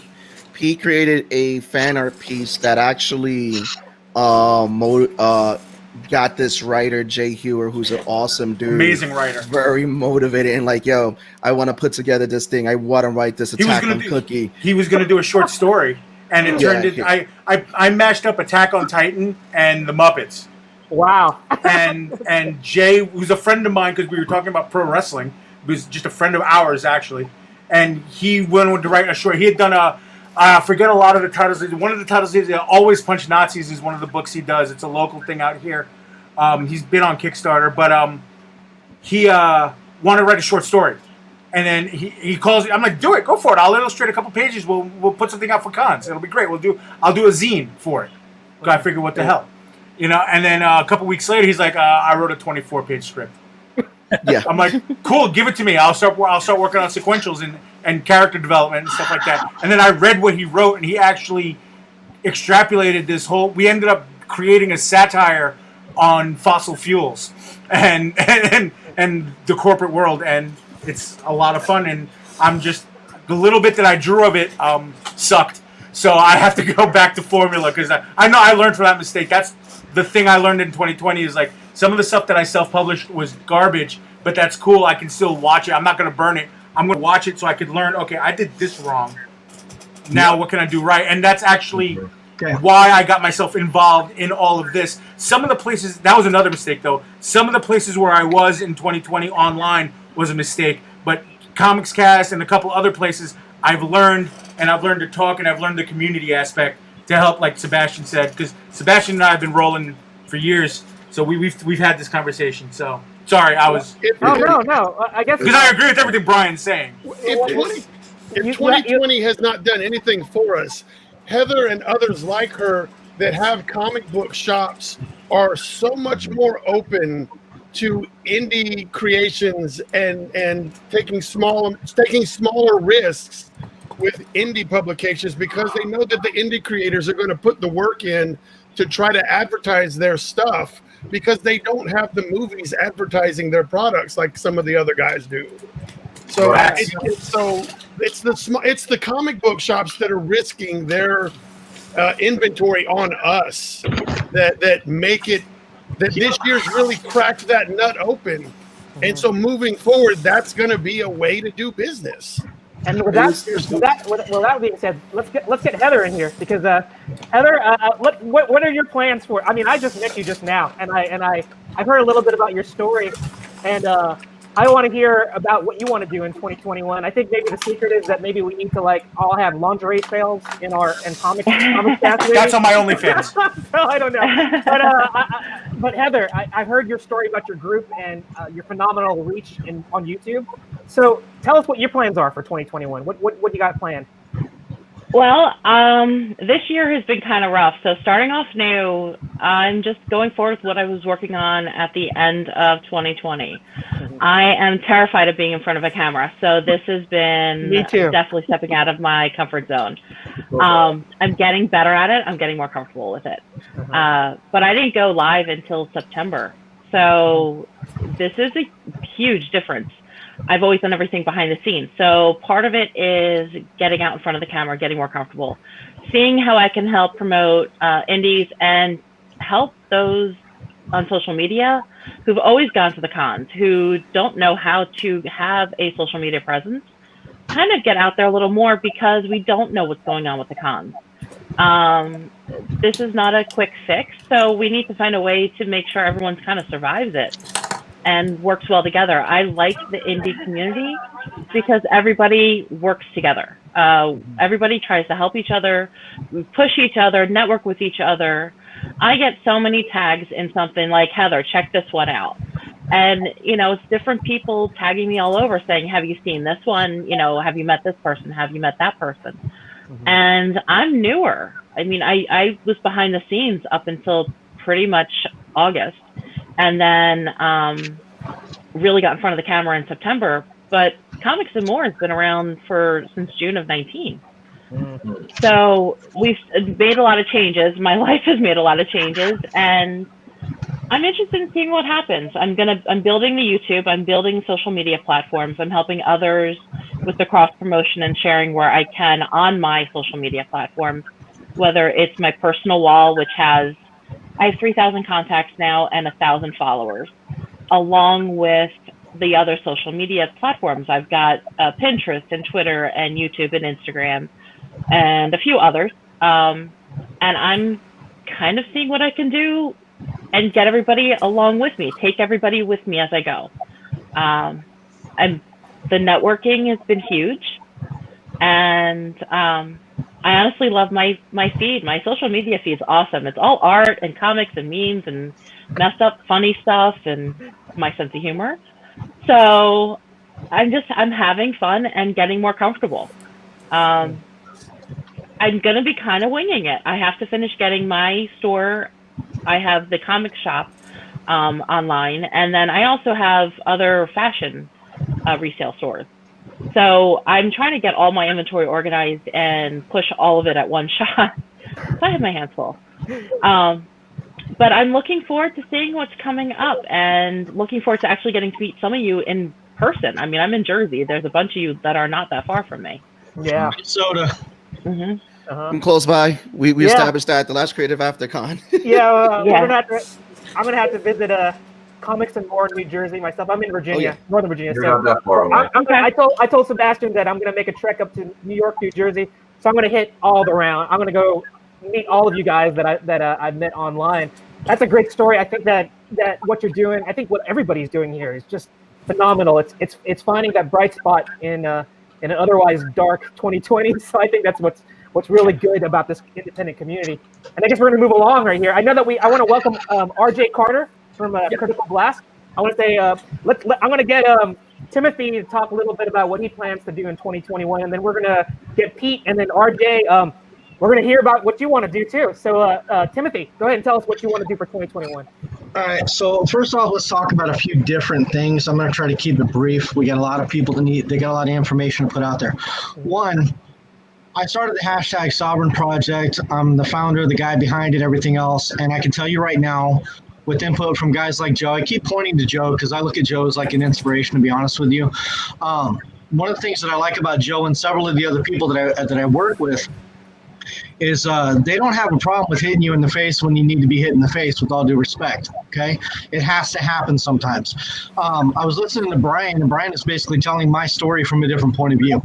I had the same thing happen. I was over at How to Draw Comics. I was doing all kinds of content on how to create, how to draw, the same thing everybody else does.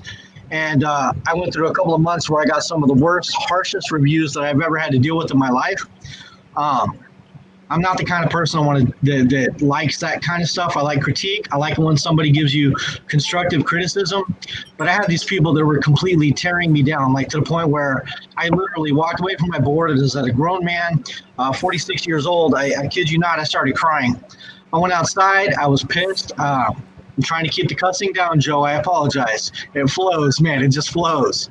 But I went outside. I punched a lot of things. I got really angry.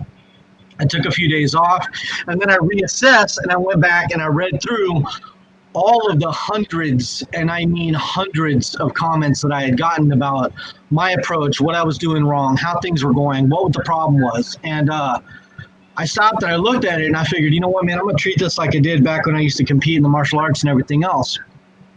If you're going to stand in front of me, I'm going to do two things. One, I'm going to learn from everything you're teaching me, because you're telling me that I'm going the wrong route, and I'm going to take that. The second thing I'm going to do is I'm going to make sure that you're the one who's walking on your back when I walk off the mat. And the idea is you take it, you take the punches, you take the beating, you take the harsh reviews, but you have to separate and differentiate the true negative versus the people who actually are telling you this because they care about what you're trying to do. They care about your product, they care about your brand, and you need to pay attention to that. What are you going to do? What am I going to do from 2020 and before moving forward into 2021? I'm gonna stop. I'm gonna take my ego, put it aside, and I'm gonna start listening to those of you that have actually been out there. You have the advice, you have the skill sets, you have your own experience. You need to learn and listen to what people have to say. If they tell you you suck, ask them, why do I suck? Can you point out exactly what it is that makes me suck? Because I'm going to take that little bit of information, I'm going to put that in my toolbox, I'm going to use that to build a better program, to build something better moving forward. And that's what you actually have to do. The Sovereign Project, I've done a lot of what Brian's talking about. I have 45 to 50 plus different guest artists from all over the entire world that have contributed to this project, and every single one of them has agreed to do this for free, which is not easy to do. It is not easy to accomplish. The term is herding cats has come up many, many different times. It's kind of like that. You have to stay on these people. You have to stay with the people that you're working with. You're smiling because you know what I'm talking about. And you got to keep trying to keep people motivated. One of the hardest things that you can do is let go. When you have the fire, you have the passion, you have people that are willing to contribute, you need to grab a hold of that and you need to stay with it and don't ever give up. No matter what, don't give up. That's the key. That's pretty much all I got to say for the time being. I love being on the show. Thank you so much for having me. Unfortunately, I've got to go for right now. But Happy New Year to everybody out there. Happy New Year to you, Timothy. Keep doing what you're doing. I'm gonna take a good look at everything you guys are doing as time progresses. Feel free to shoot me stuff, send me stuff. I buy indie stuff off and on whenever I can. And I'm going to throw this out there just because I can. And Joe will let me, and it's okay, and Gerald too. If you're interested in just wanting to help the other guy, hashtag Sovereign Project. Love to have you come on board. Do one thing, do one assignment. You don't have to do more or anything else. Share your experience, share your insight, talk like what you've been doing right here. Give these people the motivation that they need to continue to push forward. I look forward to seeing everything you guys got, and I'm sorry I have to go, but thank you very much for having me. I've been trying to get on this for like the last year. Joe's like, jump on, and I'm like, I can't, I'm busy, I can't. So, yeah, we haven't talked in a while. Thanks so much for being on, Tim, and just sharing what you got, sharing what you've been doing. It's definitely a challenge. Doing anything in the indie world where you don't have a lot of money to throw around, but you have a passion and you want to help other people.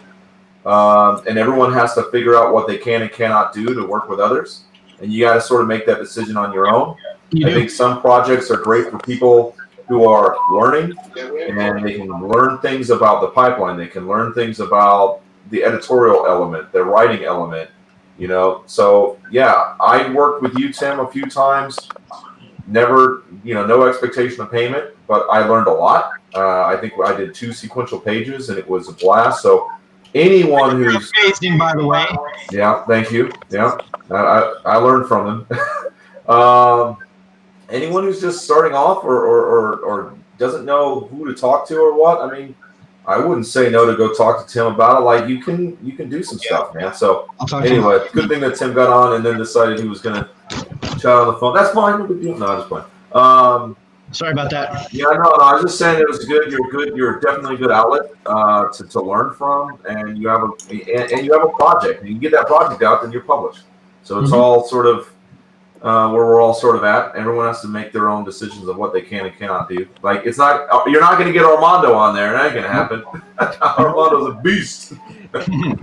And you're probably not going to get Brian, but you know, there's going to be guys that are out there that are ready and they're hungry. So yeah. Anything you want, just help the other guy.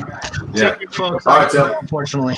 All right. Happy New Year's, brother. Happy New Year, Tim. Happy New Year to everybody. Keep it up. I'll watch your stuff. Have a good one. All right. All right. So let's go to Pete. Pete already talked a little bit about what he did, you know, to leverage some of that networking that he did at cons. Go ahead, Pete. Tell us what you got planned for 2021. Well, wait a minute. Whoa. We got to do something. I got to hold up on Pete. RJ Carter's been on here since he got on. It's been like 20 minutes. I was about to say we got 2 new folks in the room. Okay, yeah. Gotcha. Well, I was just going to go in order, but let's. I don't know if I've met RJ Carter. Yeah. We've talked. I know you're coming from YouTube, which is awesome. That means that we're actually reaching people on YouTube, which is good. But yeah, go ahead and tell us about yourself, man. Go ahead. So the floor is yours. I had a notification popped up that you guys were live, so I just Cool. It works. It works. Get the bell. It apparently does. 2021 is going to be an interesting year for us. Critical Blast is, you know, at its core, it's a website that does comic book reviews, movie reviews, and such. And kicking off this year, like all the other years, we've got our best of polling going on. And this year it's crazy because it's like, in addition to best movies and best actors, and we actually produce trophies and ship them to these people when it's decided by the readers. We always do the best comic storyline and the best comic writers and artists. And it's always normally, you know, what were the big events at Marvel, DC, and, you know, something that Dark Horse did. This year, it's just shoulder to shoulder SRO with independent creators and independent titles that were crowdfunded. So there's like 5 or 6 Marvel and DC projects, and there's probably 20 things that came off of Indiegogo and Kickstarter that are just up there nominated for best comic book work, and the same writers and artists that did that. So it's going to be fun to watch that. As far as producing comics ourselves, that's not my thing. I'm more of a writer than an artist. I can't find, you know, artists to work with. I get to write the Destroyer series, the Remo Williams stuff, if you're familiar with that. But we've done so many interviews on our YouTube channel with these indie creators, especially the ones that are overseas, that we found our way into this crowdfunding and independent community to help the indie creators and help the comic book stores.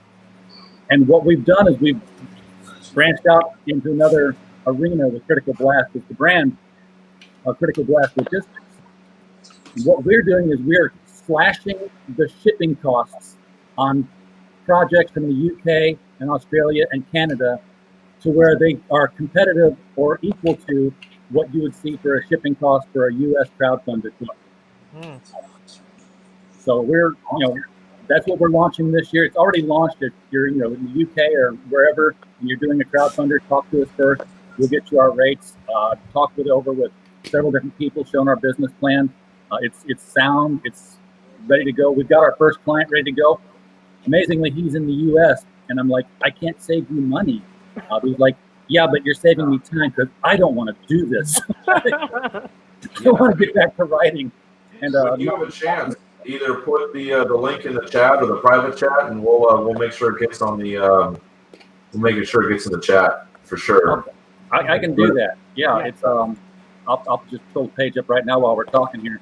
Cool. But as I was going through this whole thing, I was like, hey, I can do something to just help these overseas crowdfunded people.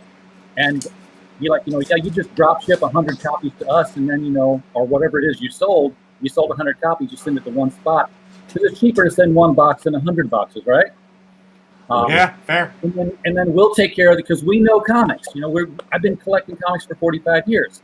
So we handle them correctly, not like magazines or TV guides or newspapers, So we'll take care of the bagging, the boarding, the Gemini mailer, the labeling, and the tracking number that would go out that you can't do from the UK to the US. So that everybody's happy and everyone can watch it from, cradle to grave. And then I started thinking, hey, if you're going to ship us, 100 books, why not ship us 125 books? Hell yeah. And, great. Yeah, if you go in demand, then, you don't have to ship more books. They're already here.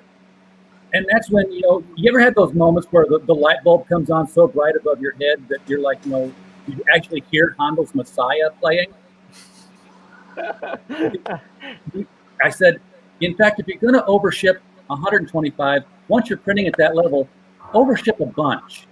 Because now if I have all these UK titles and these Australian titles that are coming over from crowdfunding, and I'll say maybe I have, extra copies of Charlie's London and Merry Boys and The Lucent.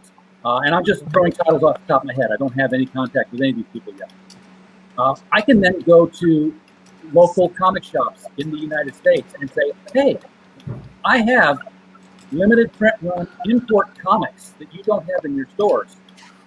And you can go through the catalog of what we have in overstock and say, give me 2 of those, 1 of those, 3 of those, and have them shipped to you in one box, not have them shipped from 3 different places.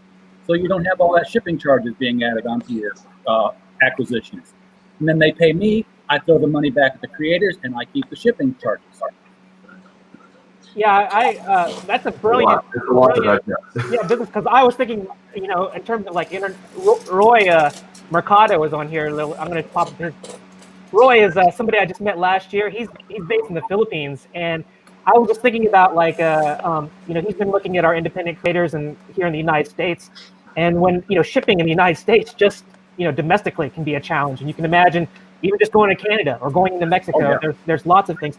I was thinking that the model kind of needs to change. Of course, there's always digital, which is digital delivery is always going to be cheaper because you get it digitally. But we all like to have something that's tangible. We always like to have something that we can hold. Being old school comic aficionados, we want to have that. And I was thinking that with the whole print on demand, I come from a graphic design background. I was thinking, why not be a domestic distributor? You could do that. You could, if you have contacts with printers that can print on demand, you have to build a trust with those creators. But why even have to worry about having a bulk shipment of when they can get to 100 copies to get something here to be worth them sending it all to one address in the United States? Why not have that relationship where you can get them in touch with somebody that's printing here in the United States, and if you have a good relationship with that printer that can do it on demand, look at what they're doing, be able to do the press inspection, make sure the quality is there, and you have a domestic run of an international artist team, and then you don't have to worry about the shipping. And you can get something that's tangible. You just need to be able to have that somebody you can trust, because obviously that has to get the digital files have to be sent to you, and then you have to be able to have that relationship with a printer to make sure the quality is there. But I love what your model is, because that is often a hurdle that comes up. You love the product. Comics already from the big box stores are expensive, but you can imagine how much it is for an independent creator.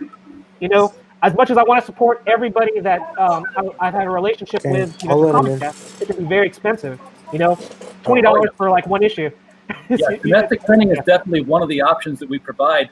We have the shipping over because a lot of people want to do something with their book, like sign it, or include stickers and cards and other things. So we have to keep both options open there. But yeah, if you could point it, that knocks off at least a pound and 60 shillings off of your shipping charge. You've become an expert in all the currencies of the world, and I agree with you. I've got a Excel spreadsheet that's tied into an XML feed to currency conversions. I can tell you at the moment you want to do it exactly what you should put for your shipping on your crowdfunding. Yeah, and that's the thing that I like what you're talking about, because when you get that international, if you're actually getting it bulk shipped, it's getting it maybe signed, getting it with like extra perks. Like we talk about Kickstarter and Indiegogo. There's extra things that you probably couldn't get at a comic book store if you're going to support them through one of those crowdfunding campaigns. And that's where you're talking about getting it bulk shipped with all those perks, with all those goodies, and then being able to save on shipping.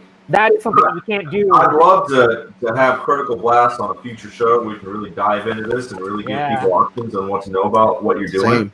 Yeah. So that would be fantastic. So I'm happy you're on. But we are hitting 2 hours right now. Mm-hmm. I want to make sure that we have a chance to see Armando and Brian. They're both working away, and I think Pete's working away on some stuff over there too. So I gotta run. Yeah. Okay. Do you want to show us some of your stuff real quick before you bounce? I can show you the thing I just did the other day. I did this. I saw that. Wow, that's fantastic. Yeah. That's fantastic, bro. That is sick, Inks. And then you are going to show us the digital colors. Are you able to do it? Oh, look at that. You haven't sold that yet? I sold it today. Nice. Yeah. That's how you do. That was an October work. Yes. I'm pulling up my screen now. Can you see that? We're echoing.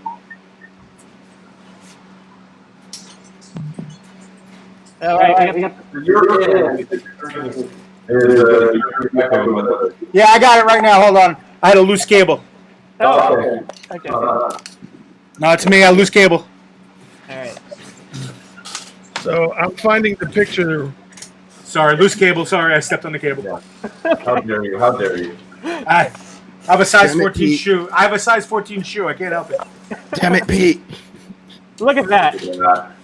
Oh, damn. That's just ridiculous. I thought Wow. I thought the inks were killer, but the color adds like a whole nother level of greatness here. That is so cool to see. Yeah. So that's the last thing I did. But since you guys are here, you want to see something really top secret? Oh, top secret. No, I don't want to say anything. All right, well, hold on. Here's one of the pages for the. I mean, if I have to. This is one of the pages that I got for the book, but here's the top secretness. You're gonna show us, and then he's gonna have to kill us. No, I'm just gonna immediately do the Men in Black thing and wipe your minds. Okay. Control. This game ready to go. I got nothing left, so you're fine. Nice. That's pretty cool. So this is the. Is this the That's the team list? The team list. That's the full lineup of creators and the character they're using. Awesome. So we've got people from Source Point, people from Mad Cave, people from Scout, people that have worked on independent books, people that have worked on heavy metal, like all kinds of people here.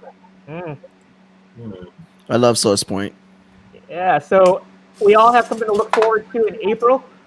And you know what, Brian, I love the model that you're using, because we've had a couple guests on Let It Out that have been doing the anthology route.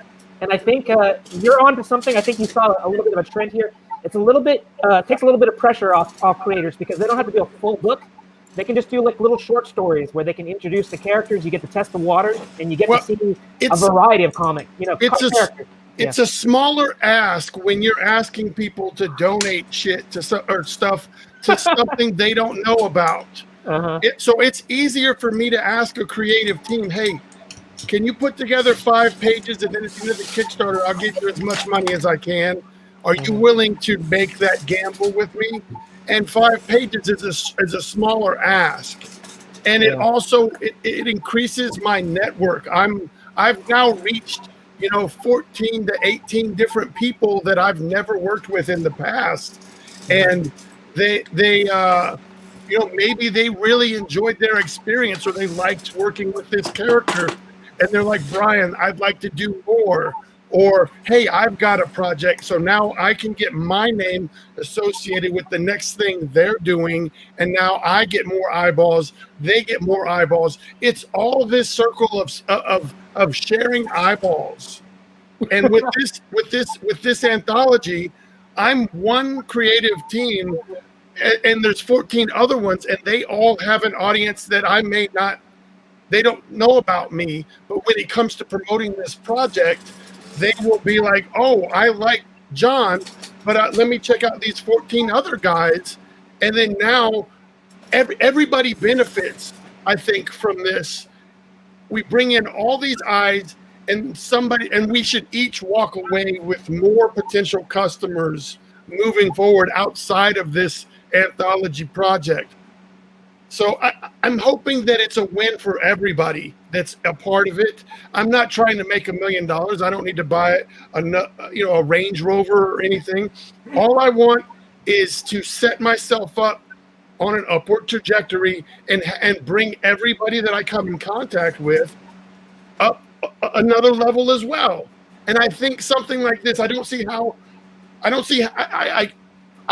this can fail.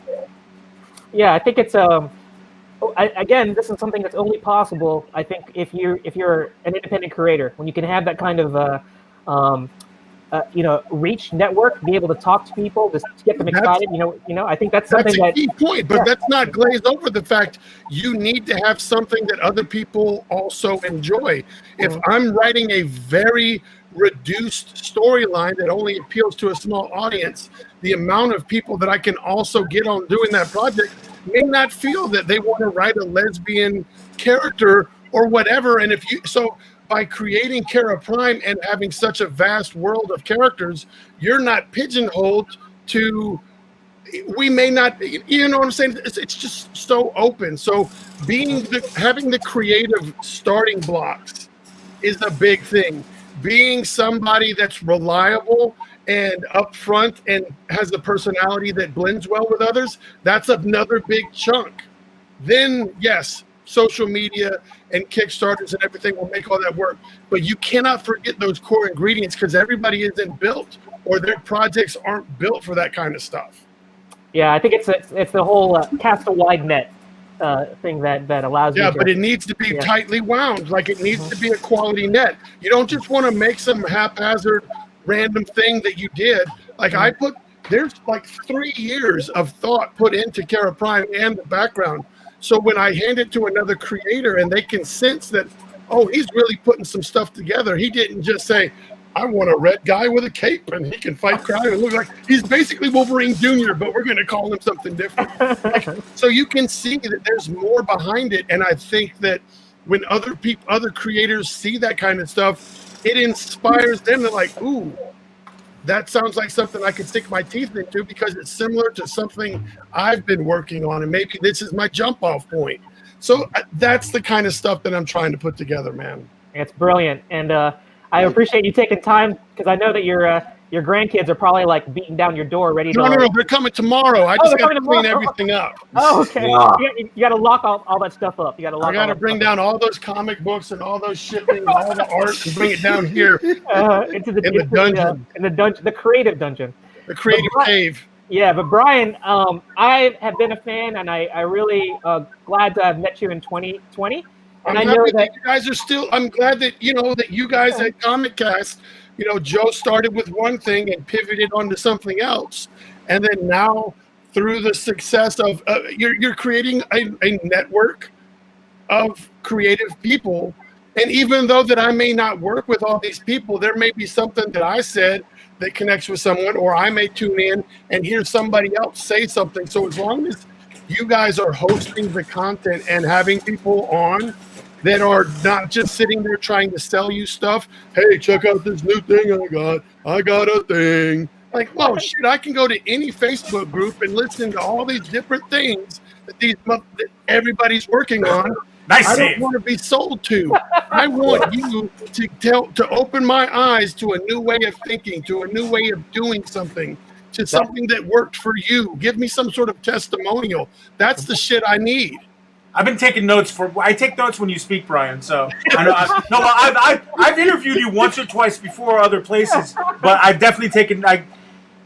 We have it. You have. I get what you're putting down, and that's all I'm gonna. Appreciate it. Like it's hard for me to fully put into words because it's just like for me, it's so built into what I'm doing. Why don't you get it? Like I just want to. Why are you not doing this? Shaken baby syndrome. Well, if you want us to do a better job, There's always an opportunity for you to do a show and show us how to do it right on Comics Cast. See, It was wide open, Brian. That's the thing. Brian doesn't know enough about any one thing. Brian knows two things: how to be a good person and how to not be a dick. And that's about it. Everything else, I'm just trying to put it together, man. So that's why people say, well, why don't you do tutorials or make things on or teach people art? I don't know enough. I do shit the wrong way the whole time. Like, but it's the way that I know how to do it. So I'm not comfortable. All I can say is, hey, check this out. I did it. Or this idea seems cool. That might work. But I can't make a script and say, all right, today's lesson is we're going to do this. Because I don't know. I'm not built to teach. Well, you know, I think I'm built to inspire and to drive and to try to get stuff done and be creative. Like, I got a mind that's working, but I'm not built to teach, man. Yeah. Well, on that note, I'm going to say before you bounce off is I'm a fan of yours as a geek fan. I think what you're doing is cool. I think it's going to have a lot of people get involved because your stuff is just really cool, and everything that you're producing, and you're building this group world that everybody can kind of play with the different elements, and it's going to tie together. It's smart, and it's big. It's big league thinking versus like I'm going to do my small little bit and hope people like it, and that's pretty cool. And I'm also a huge fan of yours as a creator. So if you ever want any work from me for free. You don't say that. You don't say that. I'm just saying, I've already tossed some stuff your way. It's whatever you want to do with it. I love your stuff, man. I'm just a huge fan. I need you to message me some page samples because I've got a couple of guys on my Kara Prime project that have not picked their artist yet for pages. So it wouldn't be like me directly, but I know that I have some writers that have not selected their artist yet. Yeah, that's a big no-no on Comics Cast. We don't promote ourselves, but this is the New Year's show. I'm just saying. I'm a damn boss, okay? I made the rules and I changed them. Oh, but let's not. So before I walk away, I want to thank you guys. Everybody have a great New Year. I hope cool stuff happens for everybody. But let's not forget to talk to Armando and his team. They're doing a very, very similar thing in world building when it comes to putting together a massive, well thought out comic book stuff. So he's working with a team at Plus Waco that's doing all kinds of big stuff, and it's just the same. Like it's the same. Like it's dude, that shit's big and it's a good model. It's a perfect segue because Armando's done one of your covers. So let's move right into Armando. I'm not new to this. All right, if Armando wants to talk, he's like, "You're muted. I don't need to talk to you." Well, let's unmute Armando. I guess I do have the power to unmute him. Yeah. All right. He refuses to talk to us. Your audio never was set up, and then the computer is deciding that you can't talk. Yeah. Wow.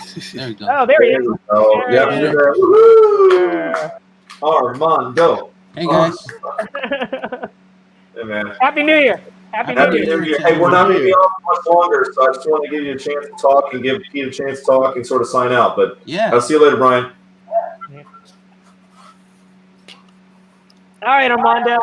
I had the honor of meeting you, getting you on a show solo earlier in the year, and then got your crew together when Plus Waco was formed, and we got to hear your story. And then just like Brian, you guys have been touring. I'm going to call it the indie circuit. Sebastian is very familiar with the indie circuit, just like doing the tour of all the groups that are out there. We talked about the grind earlier, and you've been in this doing the whole commission scene. You've been doing your own interpretation of fan arts, but now you're doing your own characters with Plus Waco. So I'm going to tell people to go check out Comics Cast and Let It Out with you guys. But while we're here, we want you to tell your story, tell you what you want, what you took from 2020, and where you're going with 2021. So the mic is now in your hands. Tell us a little bit about that. Hey guys. Yeah, man. 2020 has been absolutely terrible. For a lot of people. I think everybody's been going through their own kind of trials and tribulations. For us, it hit us really hard. My wife was diagnosed with cancer. Her father was diagnosed with cancer. We lost like 2 of our animals. I mean, it was just a downtime. All this while during quarantine. So like we had no outlet to kind of, go be with friends or, get like an outdoor kind of support system. It was all just within our home. So it hit us kind of hard, and we kind of decided just to be creative with it. As far as me, myself, and the guys that I'm working with. We had submitted a lot, man. We were submitting a lot to Marvel and DC, Dark Horse, and getting rejection letters and stuff, and rejection emails, and just tired, man. We were getting kind of beat up, and we were sitting on this project for a long time of starting, our own universe, and we just decided now's the time to do it, man. Before we go insane, before we get too depressed, before we get to where we don't want to do this anymore, because it stopped being fun, A lot of this, the commissions I do, I like doing them and stuff, and I still have high hopes to work for any kind of publishing company. But, as a creator, it's okay to feel like defeat and to get down and stuff. But from there, you have to kind of like determine like, where do I want to go with this? Like, do I want to just stop and just be content with this, or do I want to try to, keep my creative juices going and stuff? And so, me personally, man. Me and the guys, we got together and we're like, let's do this, and we really pumped it out. And it's something we've been sitting on for about 3.5 years, but we really wanted to make it special, so we did it. And you guys can go watch the episode and we talk all about it and stuff. But as far as like going into 2021, I mean, we got books set up for like the next 4 years. Yeah. So that's what we'll be doing. We'll be doing that. If anything approaches us within the avenues of, our publishing company, like we had somebody reach out with a toy manufacturer that wanted to make some toys, that might be an option, or, something else, like we'd be down for that to take another avenue, because what we have has the distance to go to like, cartoons and TV shows and stuff like that. And so like, of course we're going to like submit to like Netflix and all this, like we want that to happen. That's the goal. Me personally, as far as like my own creative flow, I'm diving more now into like digital stuff. So I kind of cracked open, my iPad and stuff, and have been kind of diving into that and trying to always find different avenues to create. But yeah, I'll still be submitting to other places and keep creating and keep taking commissions.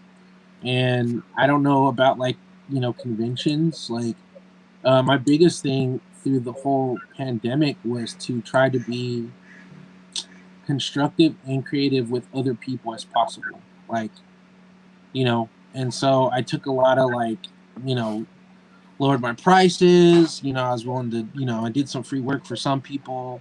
Some people I charged them. I just kind of wanted to keep that, it wasn't a normal situation, so it didn't require normal, Mondo. It didn't require a normal setting for me. And I tried to keep that in mind.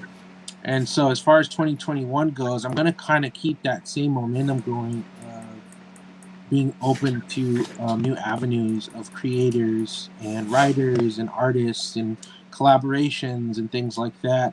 I want to seem approachable, you know what I mean? Like for fans and for other creators and stuff.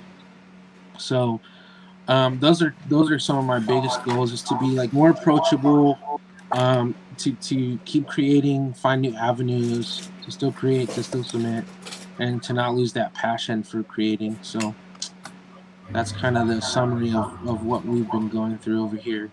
Well, yeah, I mean, I love your story, and I think I expect. Oh, well, maybe that's not the word expect. I know you guys are destined for great things, and maybe after hearing Critical Blast story, I don't know. Maybe you can reverse engineer it and maybe get some of these domestic artists, get their stuff shipped out to some of your international locations. Maybe there can be a way that maybe you can open up Critical Blast offices in Europe and in Asia or something like that, where we can get more eyes internationally on these independent creators. And that's why it's been a treat to actually meet RJ here and Armando.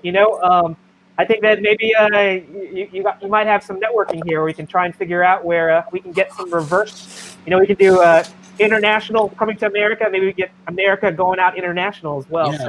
So I think I think that's important for creators and anybody who's in this kind of like universe of fandom, anything, is to be completely open to options. You know, don't just cut it out because you know,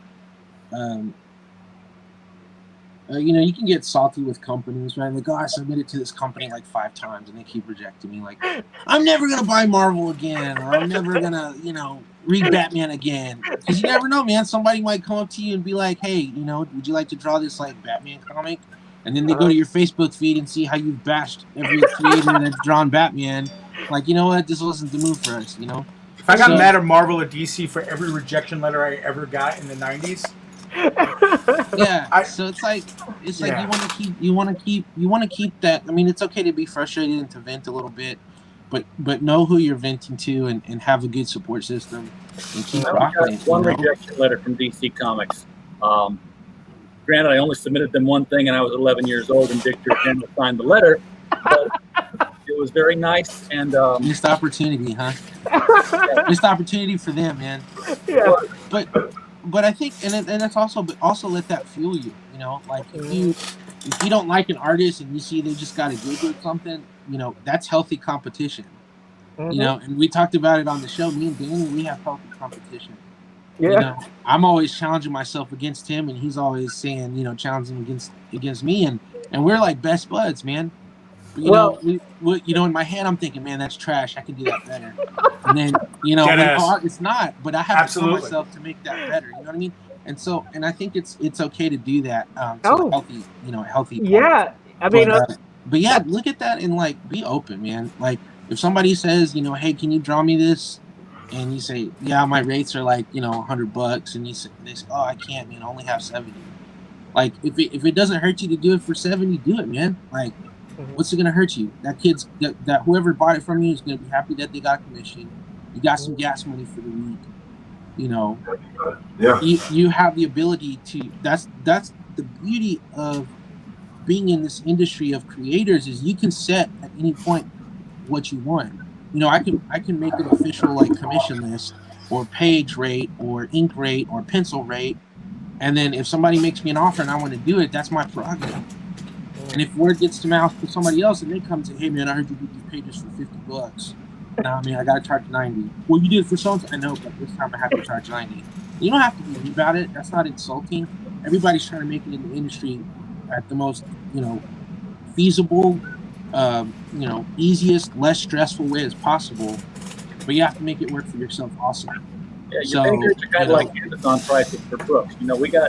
We published a book. Yeah, we do all kinds of things at Critical Blast. Yeah. And I'll see this thing go on Amazon. It's $17.99. Oh, it's at full price today. Oh, it's $4.99. Oh, wow, they put it on sale today. Oh, it's back to the $15.99. Dude, that's why I don't do the Marvel cards anymore because or the Upper Deck cards because I got so many projects and I'm only getting paid like $3-4 a card. Now, at the time, it was good. You got $3-4 a card? Wow. Oh yeah, that's the standard rate, man. It's pretty brutal. I'm saying that sounds high. No, listen to what I'm saying though. Listen to what I'm saying. Like, so you get all these. Now I have more projects. I don't have time to do them. Yeah, I'd like to do them for that's some gas money. I would do them. But, okay, that's fine. I did it. No problem. And then you go to eBay and you see it for like $80, $90, $100. You know what I mean? Like it happens. Yeah. I've seen my commissions go to someone and. Somebody that, I gave them a deal, like, yeah, I'll give you a deal on three sketch covers. And they turn around and they sell it at their store or whatever. That's not my business. Whatever you want to do after you buy it from me, like, that's just the way it is. You're gonna be that way. So make your own way. If you want to give somebody a break sometimes, do it. If not, like, it's no big deal. That's the beauty of working for yourself in this industry. Yeah. And it keeps you open to as options because there might be a better artist that's better than me that, somebody reached out to and they could afford their rates, but they're like, man, you know what? Mondo's easier to work with. Like, this guy, I can afford him and he's really good, but Mondo's also easier to work with. Like, so maybe he might be the best option. It's less stress for me. I might be able to get this book done easier without, whatever. So, I mean, that's just kind of I'm taking that outlook from 2020, from this fucking pandemic all the way into 2021 of just focusing on my work, You know, if somebody approaches me, I want to be approachable. I want to be nice. I want to be, you know, yeah, sure, maybe not, maybe I can't help you, that kind of thing, and then, you know, get these pages done. So Thanks, man. I appreciate you sharing. I mean, I know a lot of the stuff in there was really, you know, some pretty personal stuff, and I appreciate you sharing with us, man. I think that sometimes it's best to do that. A lot of times we see each other at cons or on Zooms, and we think everything is toys and comics and drawing and stuff, but you know, we're real people with real problems, and you know, it's good to have that support system too, that, you know, these guys that you create with, that you respect on an artistic level, that you can also say, you know, no matter what your differences are, you can also say, hey man, I need to talk to somebody, or, you know, how's your day going? Jarrell, he always messages me, Happy New Year, man, or how's it going? Or of course. You know, that makes me feel good. That makes me feel like, oh man, he just didn't have me, you know, for his YouTube views. He actually likes me as a person. You know, like, yeah. I mean, Joe messaged me like, hey man, what's up? Or whatever, you know. Of course. That makes me feel good, man. That makes me feel like someone else is out there with, you know, other than my circle of, you know, friends, that if I run into you guys at a con sometime, you know, we can just hang out, grab a slice of pizza, and just talk about what's been going on. Man, that would be the amount of fun that would happen with some of these creators that we would come together at a con would be legendary, I think. Yeah, absolutely. And I think that's the beauty of what we've done. We've been what I appreciate about Comics Cast is that it's allowed me to meet so many talented people and feel like, you know, it's not just like fanboying, fangirling over your favorite artist or somebody. You actually get to know them. You feel like that they're part of your life, you're part of their life, and we struggle with you, but we also share in whatever success that we can help bring to you. So that's what I really, I think that's so important what you said, because, like, I know growing up, like, we didn't have the internet, right? Exactly. So you only knew your favorite creators as, you know, what you saw on the page. You know what I mean? Mm-hmm. So, like, you know, seeing guys at a con like Larry Stroman for the first time, or, you know, Olivia Capel, or whoever I saw like growing up. I just saw Larry 2 weeks ago. Yeah, Jay Lee. Yeah, I love Larry. Larry's awesome. Jay Lee, like, you know, you see him and you're like, oh shit, that's what they look like. You know, I had to go around tables like, hey, are you Olivia Capel? No, cool. All right, like, are you, like, you know, I see them. Are you, like, you know, and they didn't have their banner, like they were walking around or whatever. But like these things right now, these connections, what you guys have done, people are going to be able to walk up to the table feeling comfortable talking to us already, and that wall be broken to where it'll be an easy conversation. You know, and that I appreciate that, because it's crazy that even happened. Like, that wasn't like our, you know, the thought process going in, and it's a and you guys did so much more than what you thought. You guys thought, I believe at the time, like, hey, let's just do something to fill the time, to be creative, to create people. But you guys are reaching on another level to where you're connecting people, artists with writers, you're connecting like just creative people, and you're providing, like I said, that breakdown of that wall to convention. Because I know I creep people out. I'll like, hey, come here, I like your shirt. Like, I'm very personable. But I know a lot of artists are very reclusive. Like, they're very, you know, introvert. talk We're to all me introvert. and John at the table. Like, you know, they might look up a couple times. And you know, my wife has to tell me, like, hey, finish this commission, quit talking to this person. Like, somebody's coming to your table to pick it up. Like, you need to finish it, you know?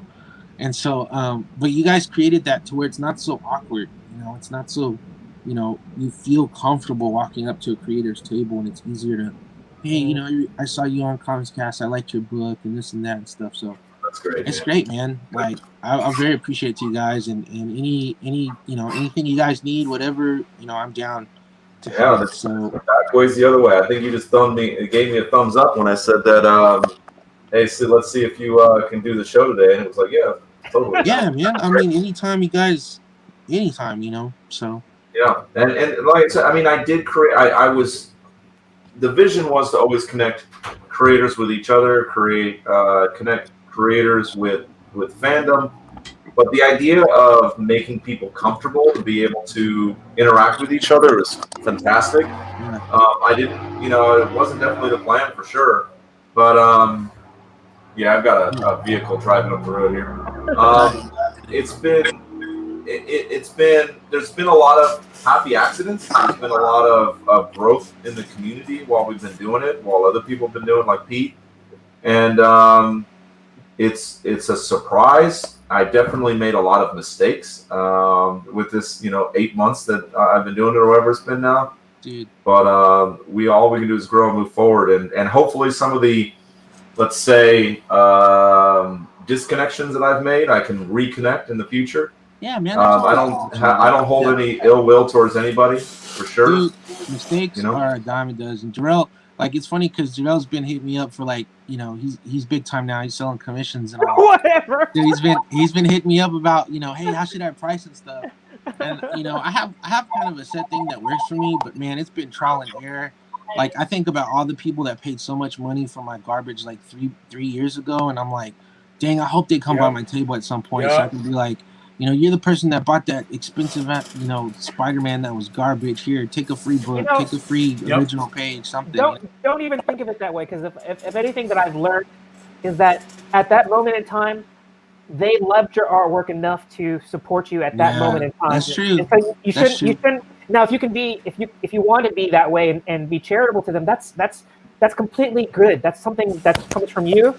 But you got to remember that at that point in your life, it's and for that person that bought that commission from you, it was special for them at that moment. So you can't look at that way. And if the fact that they're still around and they still want to like support you in your journey, then that speaks volumes of you and your artwork. So don't ever think of it that way. It's a sales thing. You built a persistent relationship. So somebody 3 years ago has been following you for those 3 years. So if they come back to your table and you sold them, something that wasn't your best art, and you've grown as an artist, that's actually good because they've seen you grow. So they know you've gotten better. So they're willing, to pay whatever it is now for whatever that new Spider-Man joint that you got. But at the same time, you as a good person, you're going to hook them up with like, okay, let's say you charge X amount for a 9x12 or a sketch cover. Well, you know what? I'm going to give you a sketch cover for that price, but I'm going to throw in some prints, and here's a quick little, I've been doing slaps and stuff. So here, I'm going to throw in some labels for you too, and some stickers and a whole bunch of other stuff because you've been my fan for X amount of time. And listen to Pete. Pete is telling us how we should be running our game. No, that's good advice. If you keep those persistent, look, I've had a little girl. Well, she's not little anymore. She came to our table the first time I ever had a table at a Comic-Con, which was New York Comic-Con in 2014. And she's messaged because there's no New York Comic-Con this year, but she's still buying art from me. So she gets the world from me, because she's been my fan since day one. When I'm like, I don't even know what I'm doing. It's wild. Like the first big con I had this year, I was gonna be my year to travel all across the country. I feel you, bro. And of course, like before then, I'm not I always work at home. I never go to cons. But this year, so the first con I went to was a local show here, and I remember having like all these people come up with like my slab comics, like wanting to get them signed. How much to charge to get this slab? I'm like, dude, it's free. I don't know. I don't charge for signatures. Like, oh my God, see people still charge for free. One guy came up and was like, hey man, I really love your work. I follow you. And I was like, oh yeah, what's your name? And I recognized, and he would always like on my post just type like cool or like thumbs up or like something very like simple and stuff. This dude dropped like $2,000 on original work at my table, like, and he was just a big collector. He's just not on social media a lot. Like, I mean, it's amazing. You never know. There's people. You never know. And that's why I think it's important to be. I know there's this like stipulation of like, artists should be compensated, and that's true, right? Like we need to get paid for our work, but you still have to be, kind of appreciative to the people who want to support you. And the people who want to follow you, because you don't know who you're going to run into one day and who you've impacted, and you want to be a positive light and an inspiration to them, because you don't know if they have kids that want to grow up to draw comics. And that's the most important part is this industry, nobody wants you to fail, because then there would be no more comics. And the guys before us, they loved comics. That's why they got into it. We got into it because we love comics. The next generation is going to get into it because they love comics. And in order to keep that going, we don't want to have this notion of like, nobody cares about you if you don't get paid, or nobody, you know what I mean? Like, it's about creating, going out and making your own way for it. So Yeah. But that's perfect, man. I mean, I think that goes into your 2021 sort of way of thinking, and that goes into what we're doing here. Let's let Pete kind of have a final word, and then we'll just go ahead and sign out. We've been doing this for 2.5 hours. It doesn't feel like Fantastic. it. It really doesn't feel like it. Well, first off, guys, please. Armando, Later, Armando. I got Thank the you. whole thing. That's cool. Happy New Year. During the Star Wars chat, I got a little inspired, so we got look at that. That was just for fun. Let me get you all the way up. This was just for fun. Nailed that. That was just for fun. Scream. Yes. That was just for fun while we Love were it. talking about Star Wars. I would like to. 2020. I'm going to be quick. I know we've been on for a million hours. What was that, Joe? I said, baby, do the magic hand thing. I'm out of ideas. 2020 sucked. We don't know that, but we learned this: the social media and the streaming thing, and that's what I think the biggest thing besides the social media thing. I learned that I needed to get back into doing. I want to do books because I just want to do them, not because I want to be the next Jim Lee. I just want to do these 2 titles that I had because they were just things that I love doing. I had self-published them and they were terrible. That's why I stopped doing them. But I found the time to start putting. Am I good? You can hear me? We're good? No, you're good. You're okay. good. So I'm like, okay, let me start redoing that. And I learned from all of this and all this. Like I learned about Kickstarter and I learned about this, and I've made a lot of not just contacts with people I like, you guys included, where I can learn about how to do this. And okay, cool, I'm going to tackle and attack these books faster. The one big mistake I had though in that time was I got mixed up, and I got kind of pigeonholed by where I was helping out, doing some things, some streaming stuff online, and I got pigeonholed into. Instead of people thinking I was an artist, they thought I was a super fan.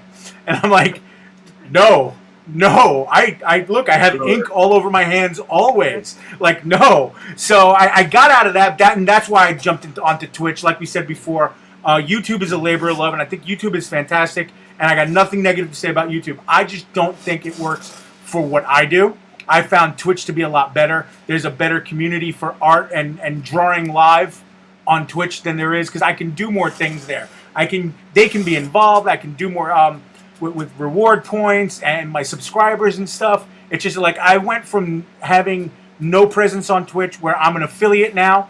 I have people starting to subscribe to my channel, which is just mind-boggling. I'm actually Monday. I'm about to send out a bunch of subscriber packages for them, some goodies and some prints that I'm sending out to them and things like that. And I'm looking to get more subscribers and things like that because that's what we like to do. So that's why I went on Twitch. Yeah, there it is. But this and the goal for 2021 is to continue with that and to continue. Hopefully, cons come back. But also for me is okay. While I'm starting to learn and relearn and how to redo my indie books, I want to be involved and work with other indie creators. I may not be, and I've told them straight up, I was like, listen, I'm not your guy. Like I can ink pages if you want because inking is my thing. But for sequential pages, I may not be a guy. But if you need a pinup, if you need a cover, if you need something for a stretch goal, like I was, Russell was in the chat before. I don't know if he's still there. I had done a stretch goal for him for a Xeon 99 Titan. I did a drawing for him. I'm actually working out, and the Kickstarter launches tomorrow for the Naked Cannibal Campers. I'm working with David Sumi, and it's a crazy thing. If I could share the screen, I could show you the pinup that I'm doing for go for it. For the thingy. I just got to figure it out. Not my entire screen. There we go. That should be, yeah, there we go. Did it come up? Did I screw it up? Okay. Definitely pin up for sure. That's I have the physical inks that I did for it, but then I wanted to color something for them, but not color, although I wanted to give them my style. So that's the 3 main characters with just in my style a little bit. Kind of, I know it's got a little 90s Top Cow to it, which is where, like, I knew how to draw. I was in college in the 90s, but 90s Top Cow is really, 90s Image, 90s Top Cow is where I really developed my identity as like, this is the way I like to draw. This is kind of, I'm a Michael Turner guy, so, and always will be. So that's kind of where now I kind of like the idea of having them stark white, black and white, with the red in the background, because I didn't want everybody else is doing, because they're cannibals, so everybody's else has bloody pictures and going on. I'm like, I think I can insinuate that without actually having blood on the screen and things like that. But whatever. I'm doing my part in a Kickstarter. Now I'm trying to do more things like that and work with more indie people. And like Joe said, if somebody comes around, or like Armando also said, I work with budgets. I always work with budgets, especially as far as this. I'm nobody. I'm really nobody, and I'm just trying. I know people will know me from cons and stuff like that, but I'm nobody. I'm not charging $1,500 for a page or anything like that. Not even close. You know what I mean? So I'm just trying to work with people and get my name out there, but at the same time, do quality stuff for this. And these are actually the original inks for the. Yeah. Let's pop you up here. So I brought them. There you go. So I brought them up. Well, the original links are very clean, man. I like them. Very nice. I started ink. Thank you. First off, I always loved inking. I don't know why. Simon Fraser, who's like does Nikolai Dante and a lot of stuff with 2000 AD, did some Judge Dredd stuff. He said to me, and he's someone who's I listened to not as a mentor, but as somebody who's like I like his style and I like his. He said inking is muscle memory. Like you can ink and do 3 other things at the same time once you get it to muscle. It's like riding a bike. I don't have muscle memory. Inking. So but you know. And when you ink your own pencils, you can pencil loose. You don't have to be as tight as you normally would be, and you can just can pencil loose, and you can this was like if you saw the original pencils. There was no faces. There was nothing. I just went in with the ink and I started inking right away. That's my thing. It reminded me of a story from a show. Really quickly, a local show where I was at. Mark Morales was there, and I adore his stuff. I adore him. So I was walking back from the bathroom, and he was in front of his table talking with somebody else, and Billy Tucci was there. And Billy Tucci's another Long Island guy. We all know Billy Tucci, and stuff like that. Billy and I always end up talking because we're both diehard New York Islander fans. So we've never spoken about art in the years that I've known him. We've always talked about hockey. It's the funniest thing in the world. But anyway, so I went up to Mark and I said, "Hey, I really love your stuff. I really appreciate, I watch your videos on YouTube. I've learned, He goes, "Oh, that's really cool. Who are you here?" He asked me who. I was like, "Oh, over there." And then we have the big sign that says Fat Guy Inc. because that's our studio. And he's like, "I was wondering what the hell that was. Cool, I'll come by your table later and check out your stuff." And I'm like, "Oh, cool, thank you so much." In my head, I'm like, Mark Morales isn't coming to my table. Hour and a half later, Mark Morales is standing in front of my table. And I'm like freaking out. Now my Brendan, my buddy, my partner, he's like, has no idea what's going on. Like, I have no idea who he is. And I'm like fangirling at this point. And now he's got my book. He's got my portfolio, and he's flipping through, chatting with us about, "Oh, I like what the cross-hatching you did there. Oh, yeah, no, so you ink, oh, okay." He's talking to me about, like, my style and stuff that I did, and what are you guys doing now? My buddy said, "Well, I'm doing some commissions." I'm like, "Oh, we're working on our book," and blah, blah, blah. He goes, and my buddy, without even thinking, asks him, "So what are you up to these days?" He goes, "Oh, nothing, just Spider-Man, Deadpool, nothing big." Hey, well, that's an example of how, as an independent creator, you've bridged the gap. You've met some of your idols. You've met some of your people that you've admired, and I think that's the beauty. That's the beauty of being an independent creator. It's stunning. Like we joked about it before. In the '90s, I got so many rejection letters, and always the Marvel and the DC rejection letters were like photocopied rejection letters. The normal ones that send out a rejection letter. Whatever. But my favorites were always the Image ones because you could tell that somebody actually wrote it. Hey Peter, we like your stuff, but blah blah blah blah blah blah blah. All the you should work on this, and then they would send test pages. They would always send test pages and stuff. Image would always send test pages, which was cool. I was like, okay, cool. See, that's how I learned how to ink. But yeah, man, it's this.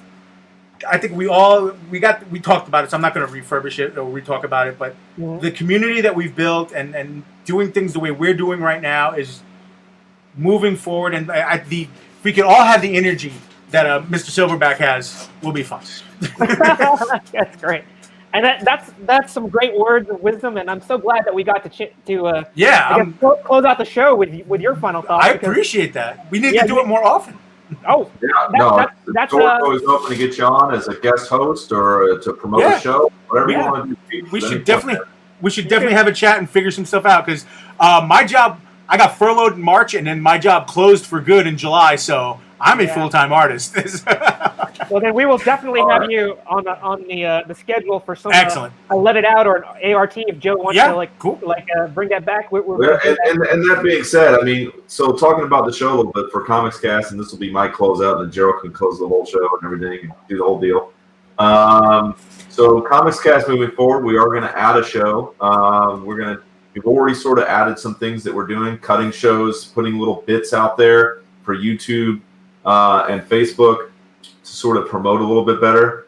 We're still building YouTube. So again, I'm going to say this. If you guys aren't subscribed and you're watching now or you're watching later, make sure that you guys are subscribing to our YouTube channel. Hit the bell for notifications. It's all there.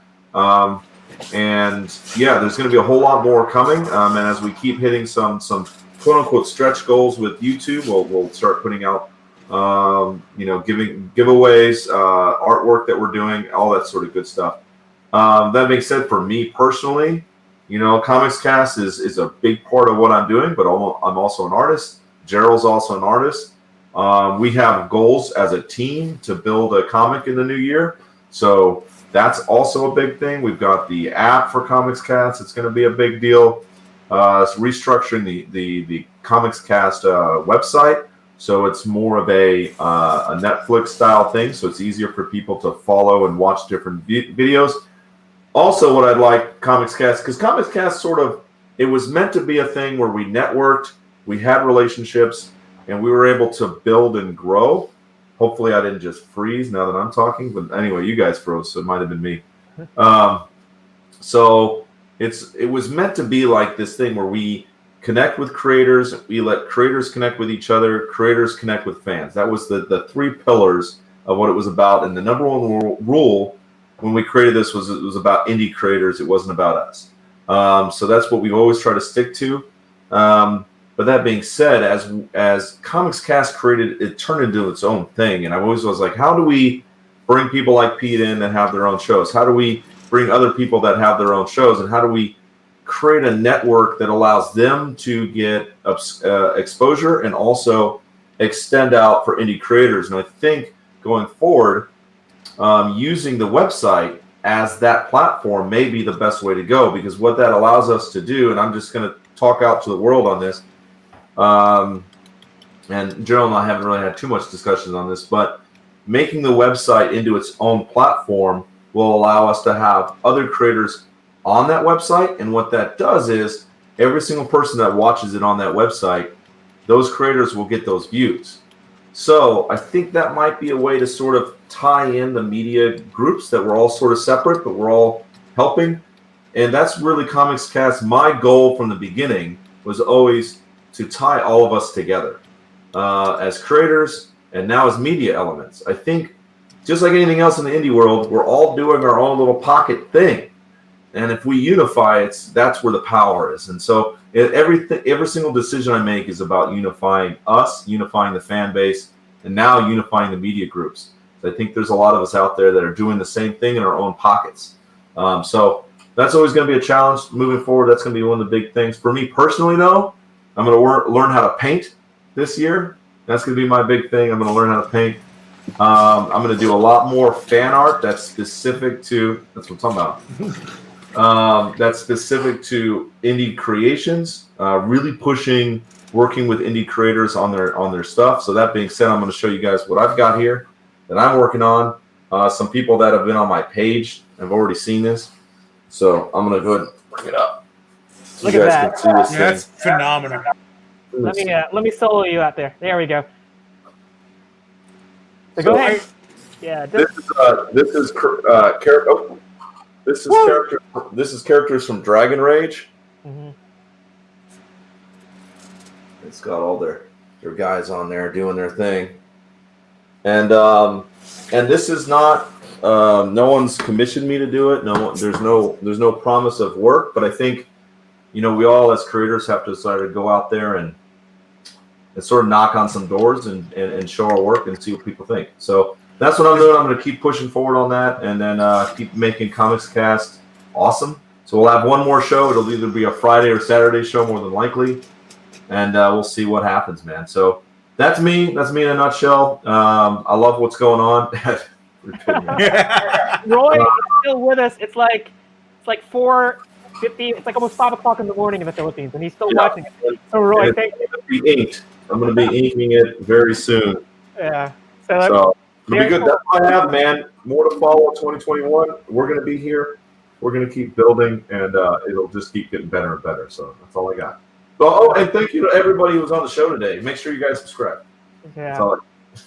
Well, yeah, how can I follow up on that? I'm just going to say I agree with everything that Joe said. He's my partner, and he allowed me to tag along on this ride that is Comics Cast. We did, 26 episodes of Let It Out, starting I think in April of last year. And so, yeah, we it's been a treat. I've definitely never would have saw myself. I think Heather was talking about how she's never thought of herself, being in front of the camera, being a personality, being somebody that's would be doing this type of thing. I'm with her 100%. I never would have done that. I've been the reluctant host that Joe's kind of pushed me into doing these shows and stuff like that. All I can say is that for 2020, I try and look at all the good things, despite all the darkness that was there. And all I can say for 2021 is more. I want to capitalize on everything that we kind of experienced and the positive experiences that we had, and be able to leverage that into something much bigger, and be able to get eyes on all of our creators that we have, independent creators that are on our show. And and then of course I want to be a creator too. I think Joe and I were talking about it's nice that we can be inspired and see all this great talent, but you know what, it's moving us, it's inspiring us, it's making us want to create things too. So we're going to have that kind of duality here. We're still going to promote all the independent creators, but I think it's time for Joe and I also to jump in the pool and be creators ourselves. And but it will never be about just promoting us. It's always going to be about promoting independent creators first, because that's who Comics Cast is about. So I don't have anything else to add. Joe, I think it was a great kickoff for the new year. We're pushing almost 3 hours. Pete, thank you for thank you guys for having me, for being with us from the beginning to the end. And I had nothing else to do. So. You did a marathon. You welcome in the new year doing a cast. Yeah, I welcome in the new, and I'm probably going to end up streaming again tonight, and then tomorrow I'm streaming at 7 for the kickoff for the Kickstarter kickoff for the Naked Cannibal Campers. Okay, so that's on Twitch. That's going to be on Twitch and in the Facebook group for the Naked Cannibal Campers comic series, because I know not everyone is not every group. We're trying to hit every group, every demographic, and some folks aren't Twitch. I know a lot of my fraternity brothers message me. He's like, "What's Twitch?" I'm like, "Just watch it on my Facebook. You're all right. Don't worry about it. I'm not gonna. It's okay." And we'll send us the information. We'll I posted it in the comments. Okay, good. We'll plug it on our Comics Cast Facebook page. And thank you. I appreciate that greatly. Yeah. So my show's coming up. We have a show tomorrow. Oh no. Yeah, it's promote that, Gerald, real quick. Yeah, it's actually Sunday. Today is Friday. What day is it today? I don't know. Exactly. Good, because I didn't know either. So thank you. Yeah, I heard you say it, and I go, let me correct you. Yes, our show is going to Let It Out is always Sunday. It's at 1 p.m. Eastern Standard Time, and we're going to be kicking it off with a bang, because we have two phenomenal independent creators that are going to be with us. It's going to be Tom Burgess and Bree Newman. They have an anthology project that they both worked on, and you're going to be in store for just a really good show in terms of being able to see some phenomenal talent, to hear their story. They are already successfully crowdfunded, so their project is a ghost story anthology. So I'm looking forward to talking about that with them. And like I said, the artwork from Bree is phenomenal, and I'm looking forward to showcasing their creative combo, and being able to have Joe on the stream with us. So we're going to do some live drawing. We're going to continue with what we did in 2020, bring it into 2021, showing our love for independent creators, and continue that bridge. We want to get as many eyes on their projects and create ourselves. So thank you so much for supporting Comics Cast, and we look forward to more and more and more shows in 2021. So this is Gerald, that's Joe, and that's Pete. We're going to sign off. I love you guys. All right. See you.